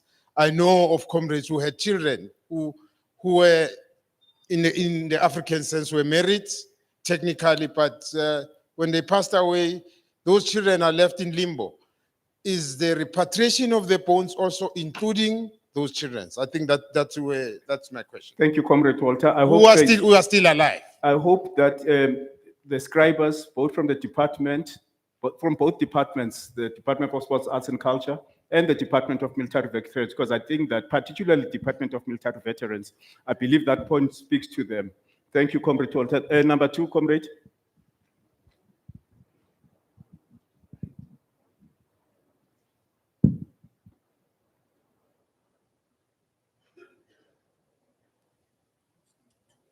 Thank you, Comrade Program Director. Good evening to military veterans. My name is Pitso Shasa from Azanda NSA. Oh, yeah. We were just mentioned that Comrade Bia is on his way to come and speak and give a word from Azanda. But when I came on the way with my colleague here, Comrade Khotso Piri Harrison, we were actually discussing this matter. And I actually told him my views. I said to him, according to me, this thing is bigger than military. This thing is it's a political matter. Why I'm saying it's a political matter? We were not mercenaries. We were soldiers of liberation movements and were sent in the bush by our political organizations. And when we take these decisions as military veterans, we must also understand the political consequences. But also, there are things that when we go to the families want to know. We as Africans, we are spiritual people. And as spiritual people, if one of the family passed on, there are certain rituals that needs to be performed. We need to find those families and explain to them that this is the program of the military veterans. We are going to embark on a program of bringing our loved ones that who passed on in exile. That is a brilliant idea. But then there will be questions like the processes leading to that. It's not just going there and get the boats and bring them home. I'm talking from experience when we were bringing Comrade Nkgopotso back from Botswana. The family had to go through processes of rituals. So who's going to incur the costs of that? I think the both departments must assist us in terms of who's going to incur the cost of assisting the families to say that, when you want to go and consult Malume in Kwakwa, who will tell you what to do, and then you must slaughter a goat in Kwakwa and inform the ancestors there, and then you must come, you go into Botswana, talk to the dead there as to say, we are here and to inform you that there is a ritual performed for you. We are going to come and fetch you at an appropriate time. All those movements, the to and fro, and the cost involved. We need to be sensitive for that. We don't have to tell the members of the family members of our past loved ones to say that we are going to fetch them and then it ends there. I think we must filter all those things. So it is my personal view that it is something that we must be sensitive of. We don't have to leave, come with a problem and leave the costs to the families. But also, when I say it's a political matter, some families, I know in my organization were approached and then they wanted to close the book and say, you don't even want to go there. I think it's also one thing that we need to respect. If the family says so, we do not need to impose ourselves because of the one of us in the liberation struggle. Therefore, we think we are going to score a political mileage by bringing those remains back. No, I think we need to take the families along on this one. Thank you, Comrade. Hey, thank you, Comrade General. Bengakubonanga, man. Thanks, Comrade. I think that DG, particularly of the Department of Military, I think that in short, I'm not actually putting words in Comrade Jafta's contribution, but it talks largely to the spiritual repatriation. There's also an issue of spiritual repatriation that I believe that, I hope that in your closing remarks, you'll also probably answer directly. And that was number 3 behind you, Comrade Jafta. Thank you very much. Good afternoon, colleagues and military veterans. My name is Malefetsani Tubera, is my surname. Your name again? Sorry. My name is Malefetsani Tubera. Okay, thanks, Comrade. I'm from Azalea. My contribution was just short. One of the ladies who presented there mentioned or talked about the graves or cemeteries that can be traced. But my little contribution on that was that maybe one need to find other ways to identify how to trace such cemeteries through other methods which normally are used by applicants. That can be direct or indirect at another level, like traditional healers and so forth. Thank you. Thanks, my comrade. I think that as much as you are requesting that, I also want to request that we as now veterans, we also help the different departments. We help them to help us in terms of that. If probably there's a paper that we can write that talks to that which we are suggesting, there could be something that comes from us to them and say, no, probably, how about doing things this way? You know, we could also just make submissions, whether it's through associations, through as individuals, but it's noted, comrade. Number 4.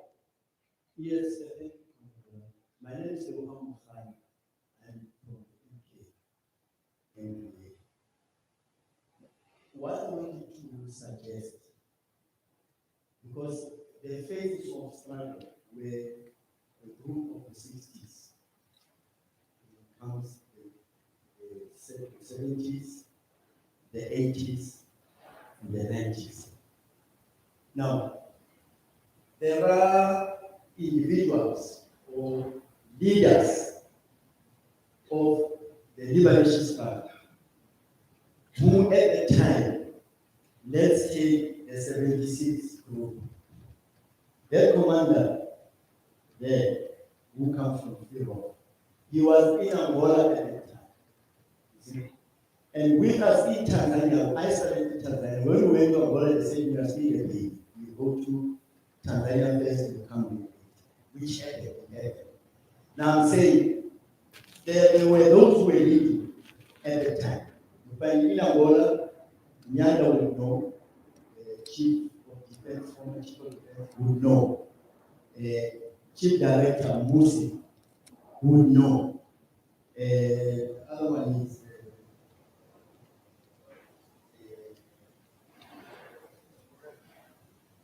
from my direction, I gave the MPA guy strike the phone numbers of the individuals who were responsible then at the time. So I think it would be easy because some were part of the commandos, you know, on both sides, from the PAC side and the ANC, MK, I think with Ansanga also. The security cluster at the time also they contributed because they know where they were burying the people at the time. Because there were those conflicts that, you know, this one is an agent, those mistakes we had. So they must not feel vindicated. But some are still alive of of those leaders. Then they can give account, Spanish is leading this place, something like that. So I think because it's a matter of preparing the wounded families. Right. Then I heard the one that talked about marriages, people who got married to Tanzanians, Angolans, Mozambicans. You see. Their loved ones died there. The kids also are destitute at this stage. Some are staying in Orange Farm. There are those kind of things. We do not know how to handle these things. So we thank government by taking steps. I went to research with the NPA and Comrade Cooper, Jerry, then he was at NIA to go and exhume some of the graves which were there. We went to the NPA, they made this test, they made the test and checked, the families were there. Also, it depends on the families if they agree. For their bones to be opened and DNA and all those things like that. So I think the level of understanding, when they called us to come here, I think the LD, they were not supposed to come. They supposed to stay, so we engage, so in the future, we know what to do. But I submitted the phone numbers of those I know. Because in Tanzania, there was an old man called Passport. He dedicated himself in carrying the graves. That's why it was not difficult for them when they go to us in the camp. The graves are well done, they are stated, their names is written, you will never get lost.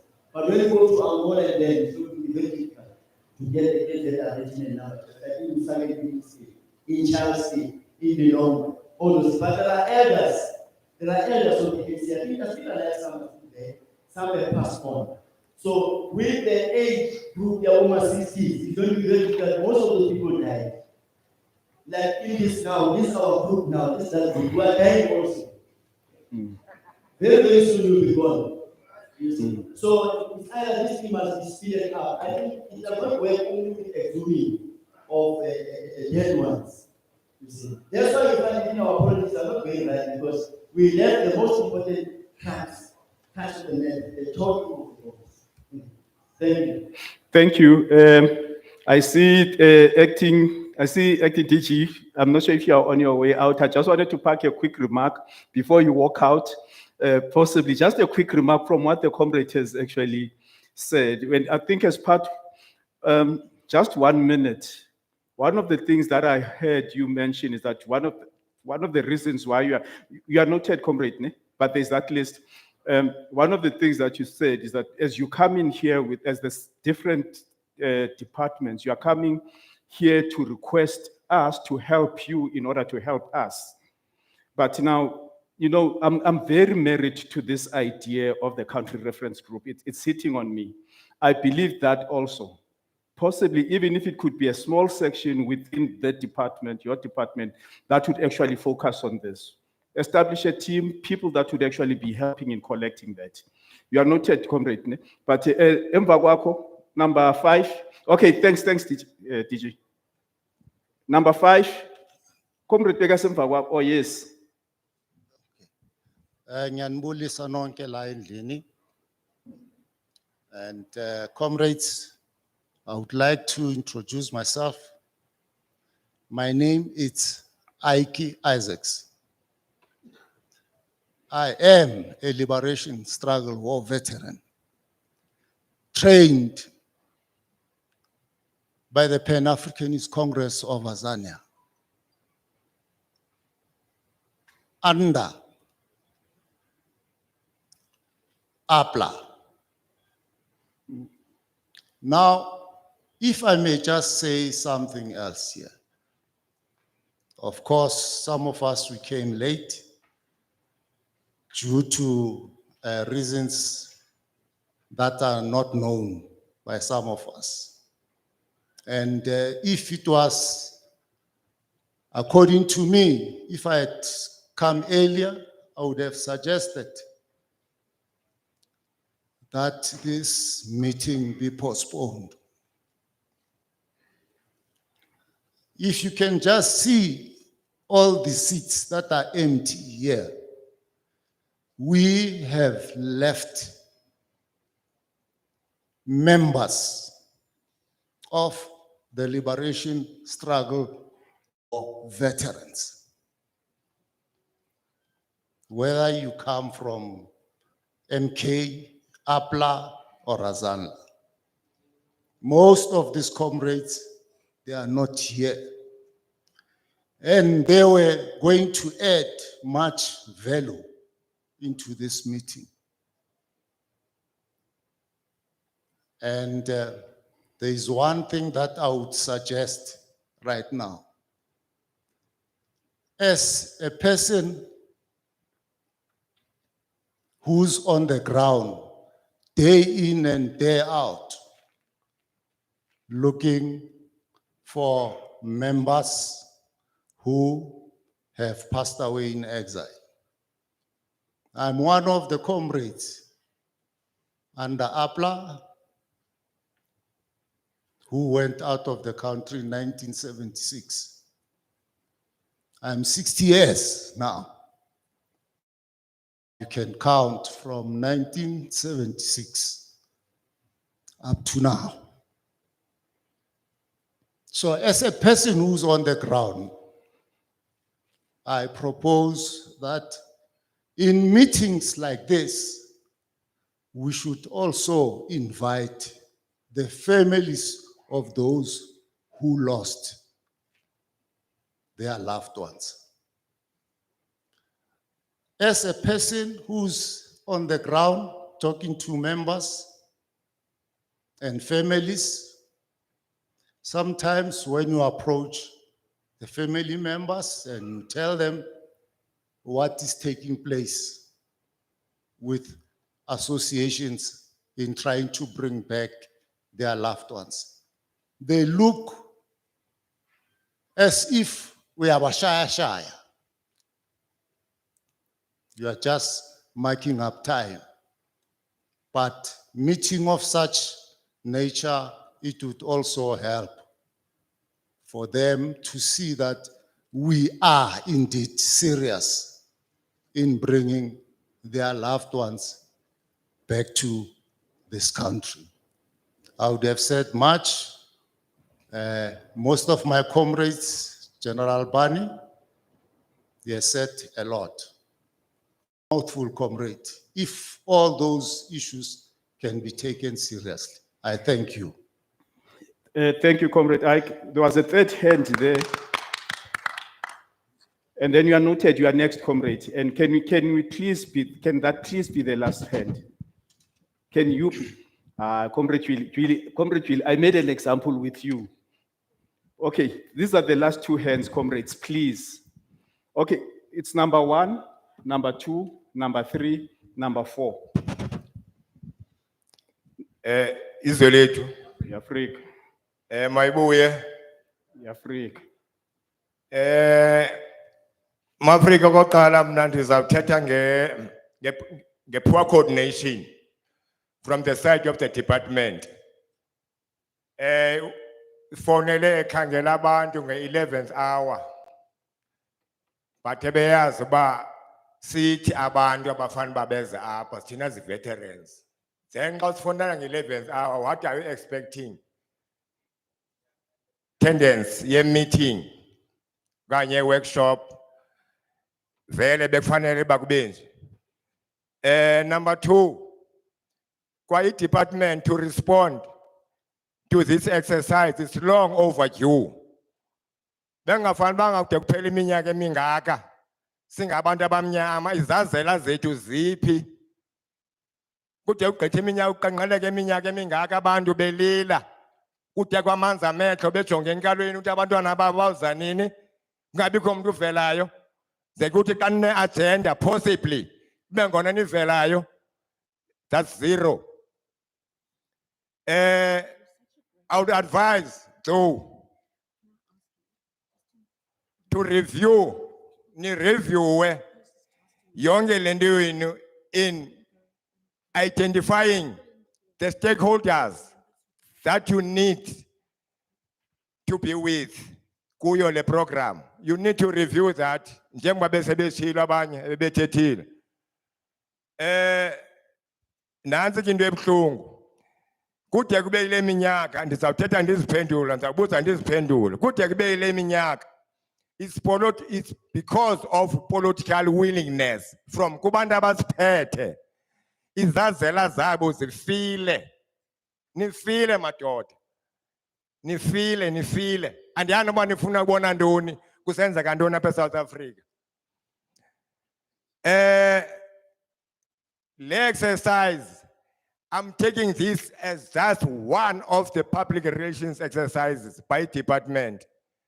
Kuba nidlala ngathi. Amen. Enkosi Africa. Just before, comrades, just before, I just want to announce the forms actually of those, if you know of any comrades that passed on ngaphandle and have the details, the forms are available at the back, but we can collect them. They look something like this. But I also said that there's also an electronic version, but we have requested that when we at least people can just sign in their email addresses. Thanks. Thank you very much for having announced that. Because exactly what the comrade was saying is very true. What he was saying, it can be possible to identify through people who be involved in various sectors, types, circumstances, organizations. Can only be possible. That's how. Otherwise, without umuntu nje makahamba yofuna angayazi ekuphi ebekowani. That's number one. Very true what my comrade was saying. I concur with him. Secondly, the issue would we bring families. Reason being, one, I was a child. We rebellion.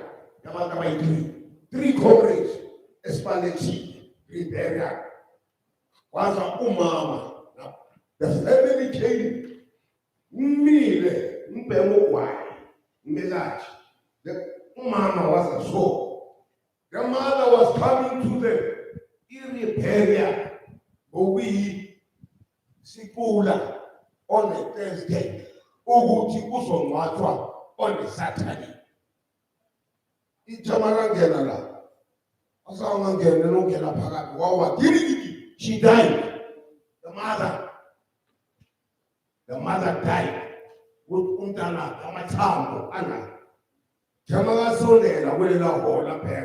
What Mula. Wow, Kiri Waf.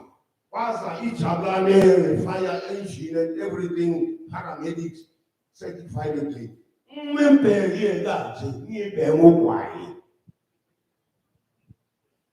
He could not handle that. It was traumatic.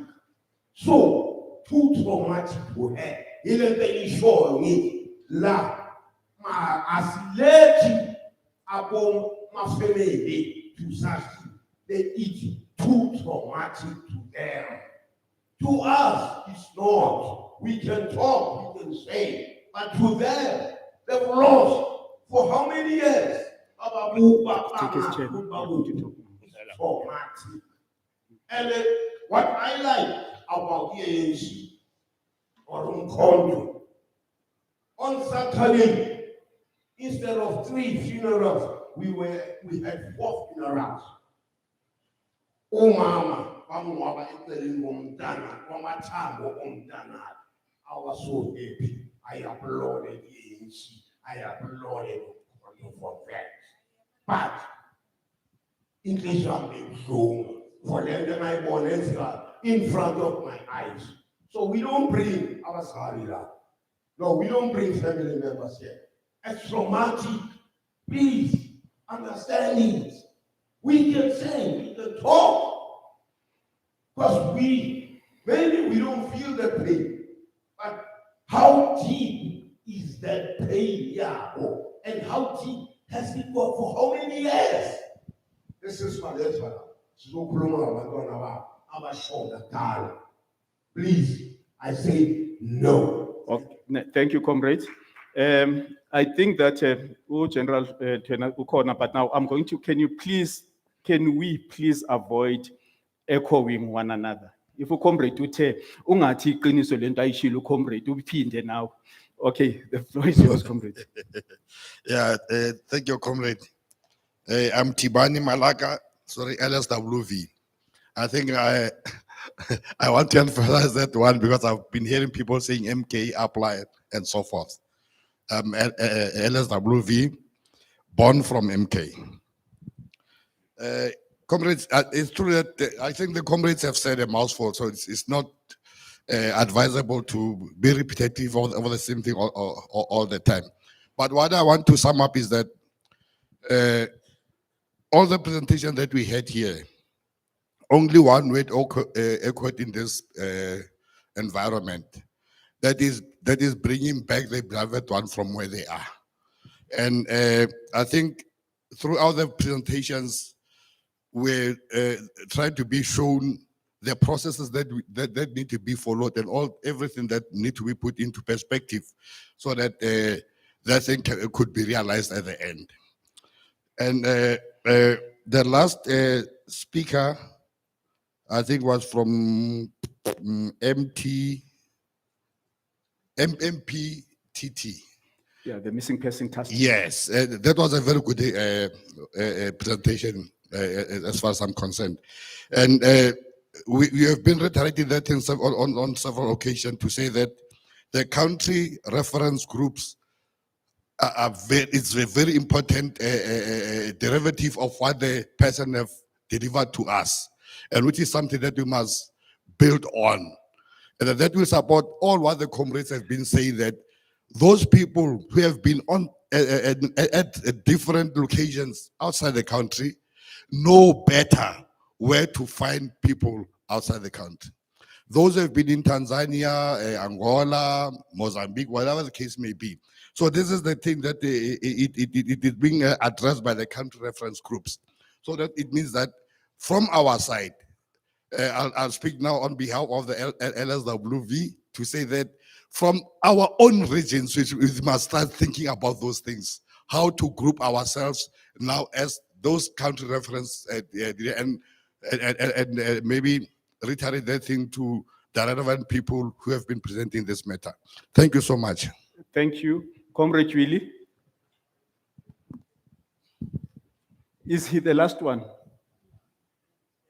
Yes. No, I can't take any new hands. Thank you, comrades, program director. Mine is a special appeal, very short one.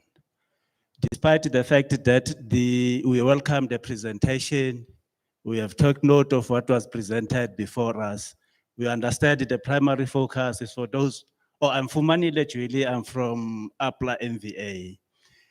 The primary focus we understand is those comrades who died in exile, but I felt it's quite necessary that I must bring this before the House so that the House could take note of, because we are confronted on a daily basis by the family of a comrade who was ambushed somewhere in Transkei during the days of darkness.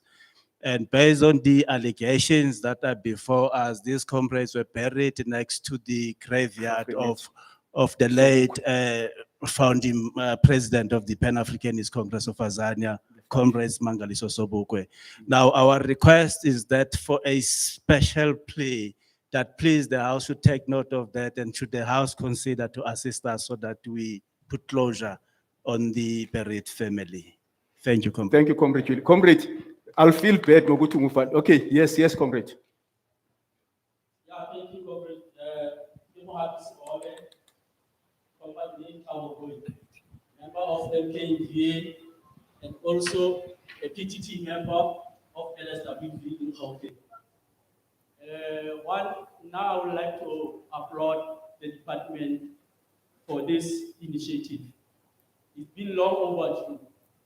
You know, now, especially in Nagon, which it's very difficult if you know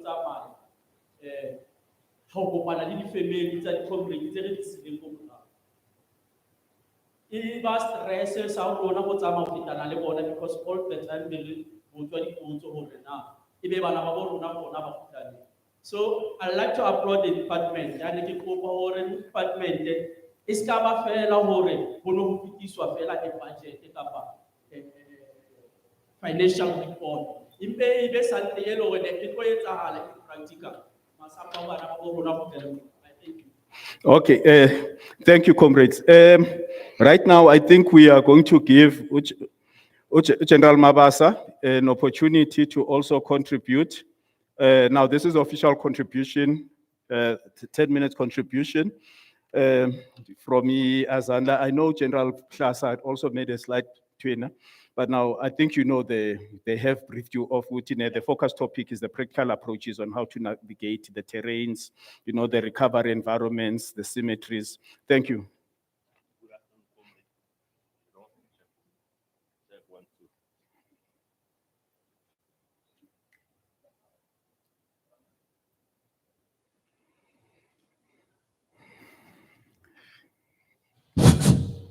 Thank you.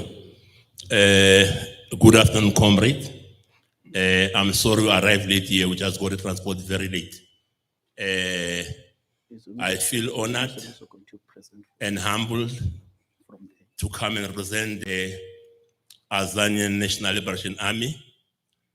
My name is Khomani Mabasa, the first General Command of the Azanian National Liberation Army. I was trained by the EPLA in the battlefield in Nakfa. I had a chance to take cover several times from the MiG-21 from the Soviet Union. So, as I said, I feel honored to speak about Azanla because normally when you speak about Azanla, it's more of a, maybe people think that's a joke. EP Azanli and Zeni Azanla, those are the things that we normally hear from us. I'm representing the organization Azanla, which is very difficult to understand. Unlike other liberation movement, we never had a red base. We're operating from the front, in fact. We never had a red base. We never had any country that supply us with weapons. We had to go get our own weapons. That's why, whilst we appreciate the reliability of the Kalashnikov, Azanla, we encourage our people to use local weapons using National Fabric, better known as FN. I've said before that we never had a red base. We're operating from front. We're moving inside the country. For Azanla coming in and out of South Africa, it is like somebody going to send him to buy a pair of shoe. It's what we've been doing. We've demystified the jumping of border. We've studied the enemy very, very thorough. We've operated in the country. Like all liberation movement, Azanla has got casualties. As a traditional black people, when people die somewhere in foreign countries, you take them along. I'm a general. My father was a pastor. We knew that those who have been to church were told that the children of Israel, the biblical Israel, not the one for begin, was that there was a man called Joseph said, if you guys, you leave Egypt, take my bones along to wherever you're going. So it's not a new thing. However, bringing people back home, it's a process. It's not an event. It does not take 2 minutes. It's a very serious thing. Unfortunately, it was going to be very easy if we're like other African countries. If I go to Zimbabwe, I want to see where they bury General Tongagara. There's heroes and heroines Aka. I'll find him there. If I go to Mozambique, I want to know where they bury Josina Machel, a great fighter. I'll go to Heroes Aka. Unfortunately, in our country, we don't have Heroes Aka. That's why we've got this thing. A soccer star, a musician, and a freedom fighters are not the same. Heroes Aka is reserved for those who have put their life down to liberate this country. We have lost so many comrades also in the struggle. There are those who have been in Azanla before. You must understand when you talk about Azanla, it becomes difficult. When you rearrange Azanla, already members of other liberation movement who came before us, they've already taken action against the enemy. We remember that the members of Umkhonto Wesizwe, they've launched successfully, they've displayed bravery in Wanki. The members of POCO in 1960, they defended successfully in Basha River where they kill white people. So it's important that we understand that we cannot claim that we have reinvented the struggle. We have not reinvented the struggle, we just continue and continue from where other people have just been doing that thing. So as Zanla, like all liberal movement, we've taken the baton from Bambat and Keswayo to continue the assault on the foreign people in our country. Now we appreciate when the government or the department has said that now we must bring back the remains of our comrade. Bringing the remains back of our comrade is not an easy thing. We are black people, we are spiritually, we believe into different things. Maybe if we bring our people back, we need to have a simulation of such things. We must have maybe a military museum. I went to Algeria. If you go to Algeria, they've got a military museum. You'll see all what the French people have done, the people of Algeria. In this country, when I was young, the white people have got a place they call Voortrekker Hoogte. That's where they push their propaganda. If you leave that place, you'll see what has happened before all these other things. So in our country, we cannot just go take our people and kill them again. When we bring the dead, we want to make them alive. When we bring those who have buried in exile, when we bring them home here, we must make them alive. How do you make them alive? We make them alive by simulating the situation that they've gone through. We repeat that for our children and our great children to know where this road has began from to where. It's what we're going to do. If we bring people back, if I talk about simulation, that's not only confined to other organizations only. Even here in the country, if we make a war museum, we need to recreate how Janus killed Chris Hani. Our children must see Janus pulling that 88 killing Hani. It's what we do. Sadly, it seems here because reconciliation, we don't want to hurt white people, we want to be very nice. We cannot be nice with that. We cannot be nice with that. It's very important that we still call also for the heroes and heroes arca. You don't just take anybody there, a superstar there. Those who go there, they must qualify. It must be those who have put their lives on the block to liberate this country. So, for instance, while the department says we must bring people, they must tell us how are they going to run this thing, because that's got cost. We must consult the parents, we must consult here and there, who's going to pay this, who's going to pay this, because it does not make sense to go and exhume somebody from Botswana or from Tanzania and bury him very far, maybe in Tunu where he can't be seen by anybody. You are killing him for the second time. Our understandings are Zanla. If we exhume our people, rebury them, we want that to be embedded in the consciousness of people to understand that we are where we are because people have done this. We want to rebury them that when we are no more, when our children pass such monument, when our people pass that monument, where we've buried those heroes and heroines who have died in exile, they must speak in low voice because they must see this is not a monument made out of cement. This will be a monument made out of bones and precious blood of our people. When our children pass those graves, they must speak in low voice. It must not just be symbolically. So we understand, we appreciate, and at the same time, once we appreciate the effort of the DMV to come with this, we are aware that when we are dead, they are very good. They'll give us money for tombstone, money for burial, but we don't want to be taken care of when we are dead. They must take care of us now, today, where we are. Those who are old, they can create some sports recreation where we can do this thing. We have heard this song for a very long time that veterans will travel free, will have coupons. We still pay a lot of money. So we appreciate about the deed, but we're alive now. If they make us life better for us, we might live a little bit longer. I'm a veteran, I'm old, I'm 65, just maybe it's very handly. I'm 65 years. So, I'm a veteran, I'm a lona, a shebele handle. If you go to other areas where a veteran are half age, but so as poverty. So, we support the process. We consult the family, we will family who arrange but I repeat, we don't bring them here to kill them. We must bring them here to be alive. In Nicaragua, they make one journalist who was reactionary to make a dead person alive. To say that, no, I've met Rafael is alive and Rafael was dead, and the morality of Somoza went down. Thank you.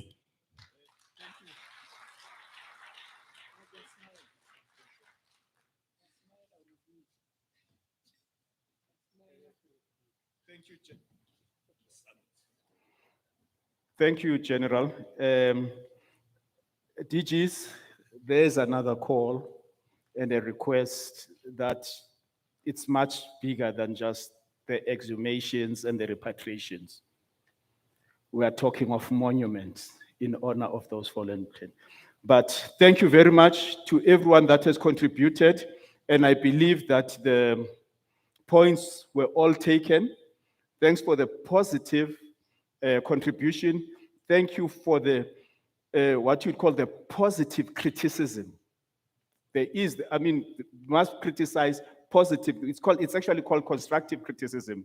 Without wasting any time, we'll call Ukomisa. Ukomisa, thinking within our ranks as veterans, we all know Mr. Ukomisa, Mr. Mulelo Musi, who's going to give us a way forward by the ministerial, as a member of the ministerial advisory panel. Komisa, the ball is on your court. Is he connected? No, his lapel is on.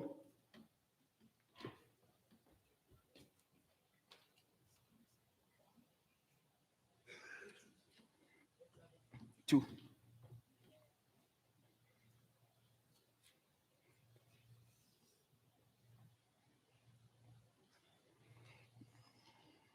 Am I audible?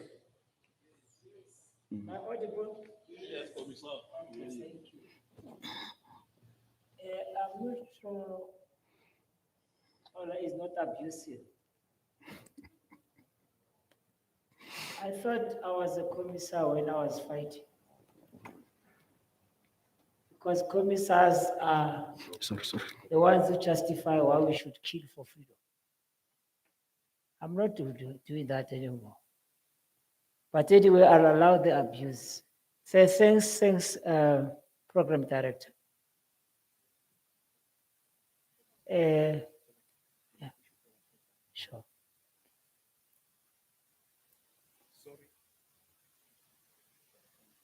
Okay. Thanks, Program Director. Let me recognize in our midst the members of the Repatriation and Restitution Panel, which is the face and the voice of the Minister in this meeting. Let me recognize in our midst the Director General of the Department of Military Veterans and the Acting DG of the Department of Arts and Culture. Let him recognize the leaders of the various entities within the heritage space. Allow what we would have said in normal terms, commanders and commanders of the liberation movement who have made it possible for us to enjoy the democracy of 20 years that we now enjoy. And by extension, let me recognize everybody who's here for having sacrificed their time to come and be part of this epoch-making, history-making event. Let's give ourselves a hand of applause for having understood the importance. In the ordinary scheme of life, it is easy as time goes that we start taking things for granted. The matter that has always preoccupied us who were in exile, even those who were in the country working with those in exile, was when are our comrades coming back from different countries?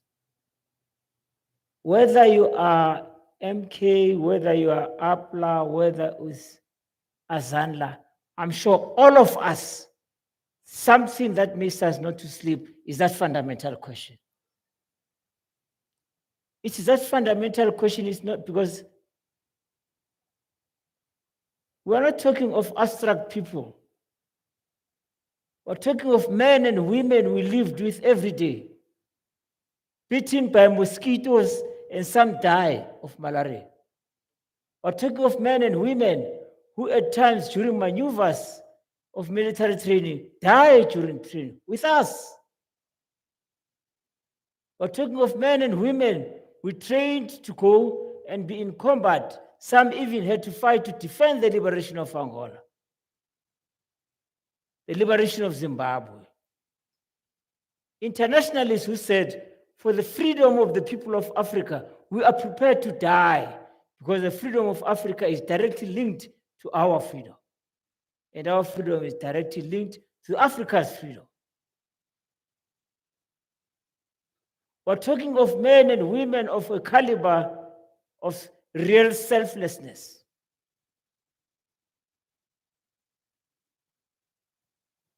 Now, when we come to this occasion and we say we remind ourselves that as long as they are not begged to be buried properly in our country, or at least rituals are done to bring back their spirits, the struggle must continue. We dare not relax until the last man in his boots, no more alive, in his uniform, is back home and you give him the last salute.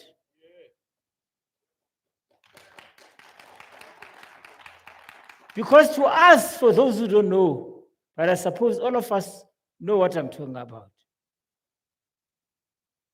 A soldier never dies. A soldier lives in the hearts and minds of those who carry the battle that he died for. So to us, they are alive.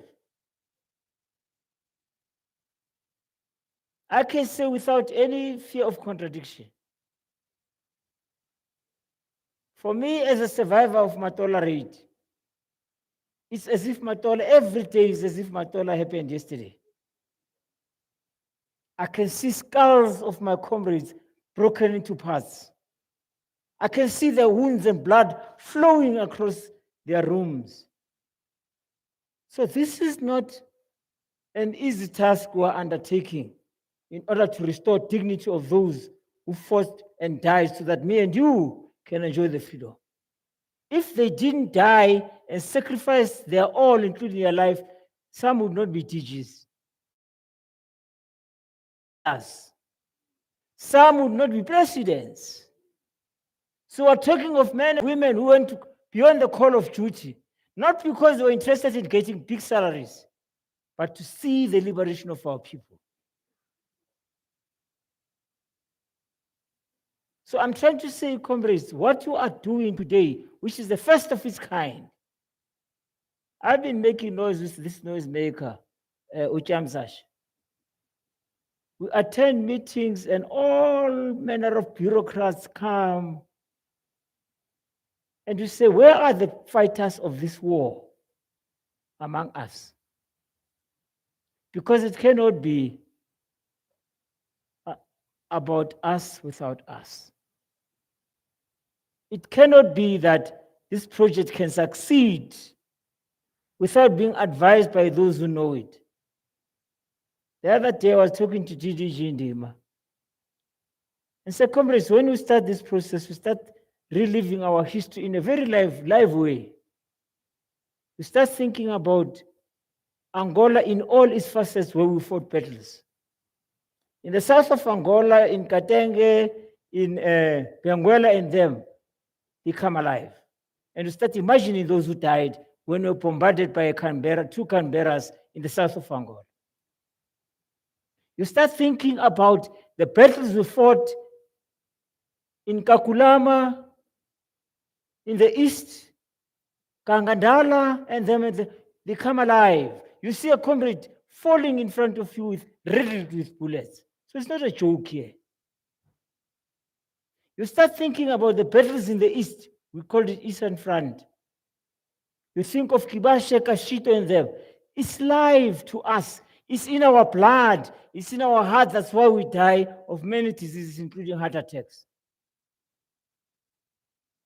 So I want to commend, especially the Department of Arts and Culture, for making sure that you walk the journey with those who fought the journey.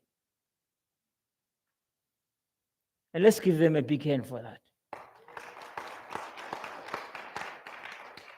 I single them out mostly because they carried this thing even when I was working in the Department of Military Veterans. I singled them out because we were together with Ndima and Ivan to sign a memorandum of understanding with the Department of Military Veterans that codified our relationships.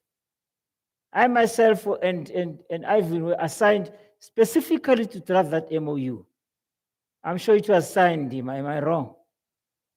So we are working within a framework of people who have come a long way with this journey.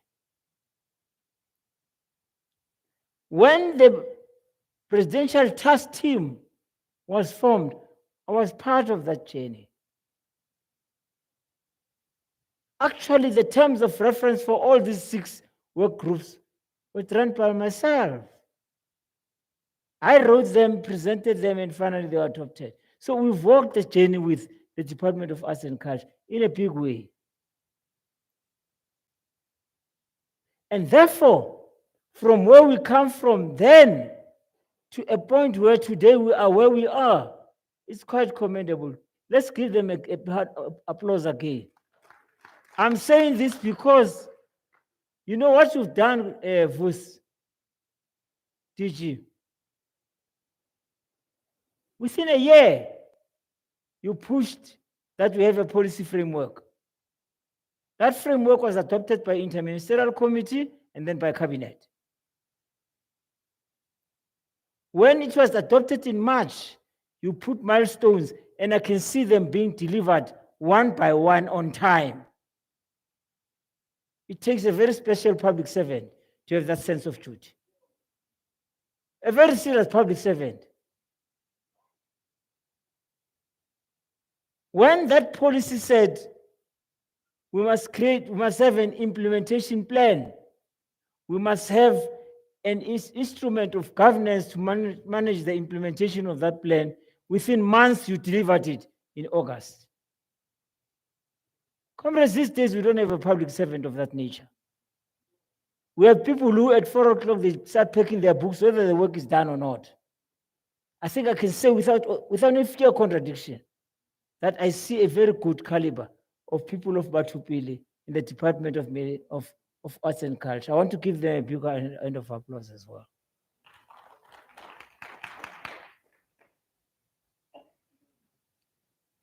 Now, today is a manifestation of the continuation of meeting deadlines.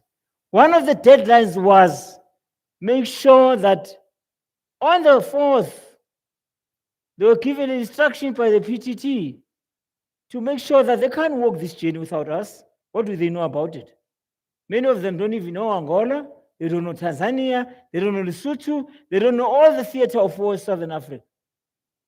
Only us can assist it so that we can do the right thing in a dignified manner. Now, on the 4th of November, today is 2nd December, they've delivered a workshop. Give them a hand. So, I'm not here to praise. I'm here to acknowledge where good thing is done. And I say it on behalf of the Committee on Repatriation and whatever the return of the remains. And on behalf of the committee, I want to state that I think we are getting ready to the highest level where next year the taste of the pudding will be in the eating. I was saying to Vos, I can't wait for the day when I see a plane saying, out of this process, here are the 10 landing at Waterkloof Air Force Airport, and they're a product of this event. I can't wait. I'm not asking for 50 votes from Angola. Just 10. You will see how it turns the mood of South Africans who have been waiting for 28 years to say, at last our children are coming back. I can't wait for that day. To me, after that, if death comes, I don't care anymore. Because those I fought with, those whose spirits haunt me every day, will be back home. Comrades, I am looking forward to, if I recall very well, in the presentation that was done in the workshop on 3rd and 4th of August, I recall that there was about 5 million rands allocated to assist this program to start. I'm sure Vusi will slice some of it to bring back the first 10 back into the country. If you are not, let's lobby that they come back with additional money as well. So comrades, I'm happy that military veterans have responded because they understand they're the catalyst of this project. They're a defining instrument to make it succeed. I want to implore the leadership of APLA, the leadership of Liberation War veterans, and I'll get back into why they left, and understand that we have issues to solve here. Commend the Azanla Liberation Army. And I commend them on the basis of the fact that all of them should make it succeed. Because we've been told, I'm sorry that I'm almost bound to overbound the time. I want to suggest that there are duties to be done here. We have to make sure that all MK cadres are mobilized to go to families, to gather information and be able to give accurate information so that not even one person of MK is forgotten in this journey. Similarly, I want that commitment from the leadership of APLA. No one should be left. Similarly, so with Azanla. So for me, and perhaps I'm representing the interest of the committee, is to see by early next year, because this time is over now, everybody's in December looking to be elected or not elected. Early next year, let's make a commitment, comrades, as leadership of Liberation War veterans, of Liberation War veterans in general, that we will work hard during the festive season to consolidate these letters or this information. We live in townships. We know our neighbors I know, for instance, my brother who died in exile. I must come to the party and say, here he is. My firstborn, were two of us in exile. I must be the first to demonstrate that in this journey, I'm walking the talk. I'm not talking too much and get PR exercise. If all of us do it, then we're done. Let me thank this opportunity to say, to me, the work done by the departments is commendable, but there are many problems to be solved. I think the sooner we find each other with the Department of Military Veterans, which is a custodian of matters of heritage of military veterans, the better. There's a lot to be done, but the problems can be resolved. Thank you very much. Thank you.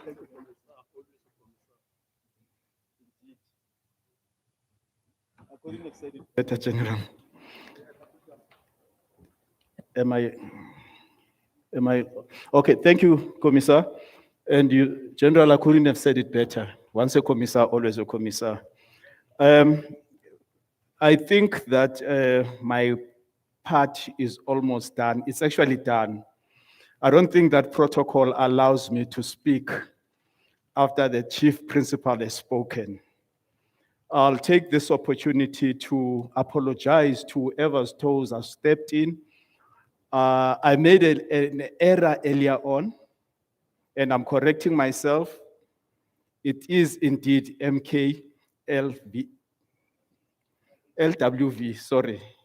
I think that now whoever else whose toes have stepped on, I apologize as we stand up and we welcome the DG to the platform. I think that after that, as DG Undima opened, DG is going to close. Thank you. Yeah.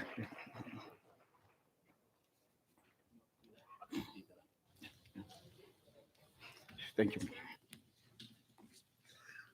Thank you very much to our program director. And I'm not going to be long. I think indeed our commissar has spoken. I don't have to say a lot of things, but I think I just want to touch one or two. We have learned what we have been told in this meeting, that when we are planning, we must not leave the military veterans associations behind. It is not going to happen again.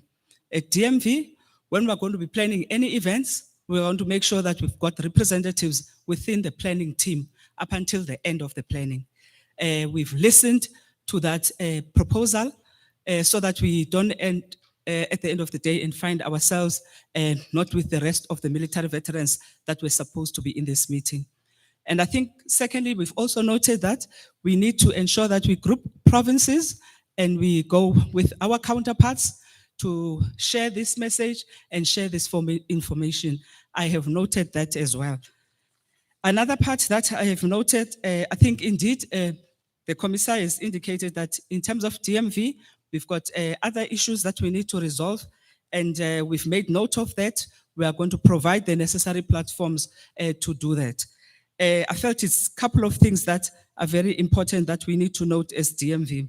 As partners in this program, we appreciate the information and the knowledge that has been shared from various institutions that we want to thank. The Missing Task Team Institution, the members of the heritage institutions that were here, chief executive officers from different departments and officials that were sitting in the planning team to make this event a success, the representative from the provincial departments, we had HODs from various provinces, and we've listened to the message that was saying, when we fetch our military veterans, our heroes and heroines, what are we going to do?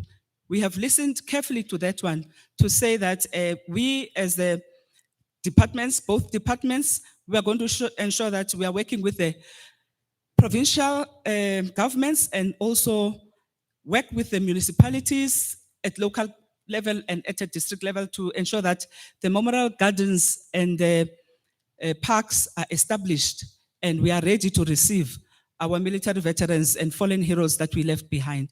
We've listened carefully to that one, and I'm sure we will definitely integrate it into our protocol agreement that is being drafted to ensure that we work with all spheres of government and ensure also we get it at a district level addressing the issue of memorial gardens and our heroes so that the legacy doesn't get lost and the youngest generation is able to learn and read and respect and value this liberation that made us where we are today. We've made a very important note to ensure that we, with all the respect, when we bring them, they get the honor of what the work they've done when they left the country. I felt it's also important that I also acknowledge the local government people that were here, Office of the President, that representatives that were here. And we also want to appreciate the guidance that we get on a timely basis from our principals from the Presidential Task Team, which is currently chaired by the Deputy President, who always provide that guidance, the Minister of Defense and Military Veterans, Deputy Minister of Defense and Military Veterans, the Minister in the Presidency, they continue to guide us. And of course, the Minister of Finance and the Minister in the Department of Sports, Arts and Culture. We appreciate that guidance. We'll continue to learn. Lastly, Chair, as you left me here alone, I want to say we are also going to be on a learning curve because a couple of things that we have been told, especially with the families of the fallen heroes that we have left and how we should be sensitive to the situation. And I think we have learned a lot and will continue to learn and find guidance and look at a better model on how we're also going to include the families of the fallen heroes. Last but not least is to say thank you to the military veterans that managed to come here and all the associations, as they have been mentioned, and the military veterans that have also tried to give some input to us. We do know that it cannot be a once-off exercise. We need to continue to engage until, as our commissar has indicated, we bring our fallen heroes back into the country. He's at least giving us a target of 10. We'll see and make sure that we are able at least to meet that target and do more as much as we can. Thank you very much to the chair and thank you to the audience.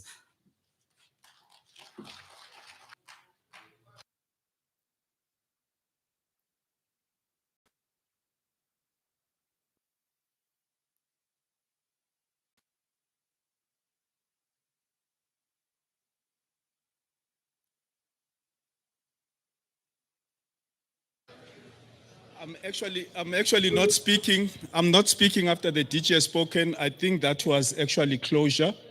I think we are going to get directed as to what it's closure. Okay, and then we'll, okay. The tea? Or there's tea outside? Okay, just opposite. Thank you, veterans.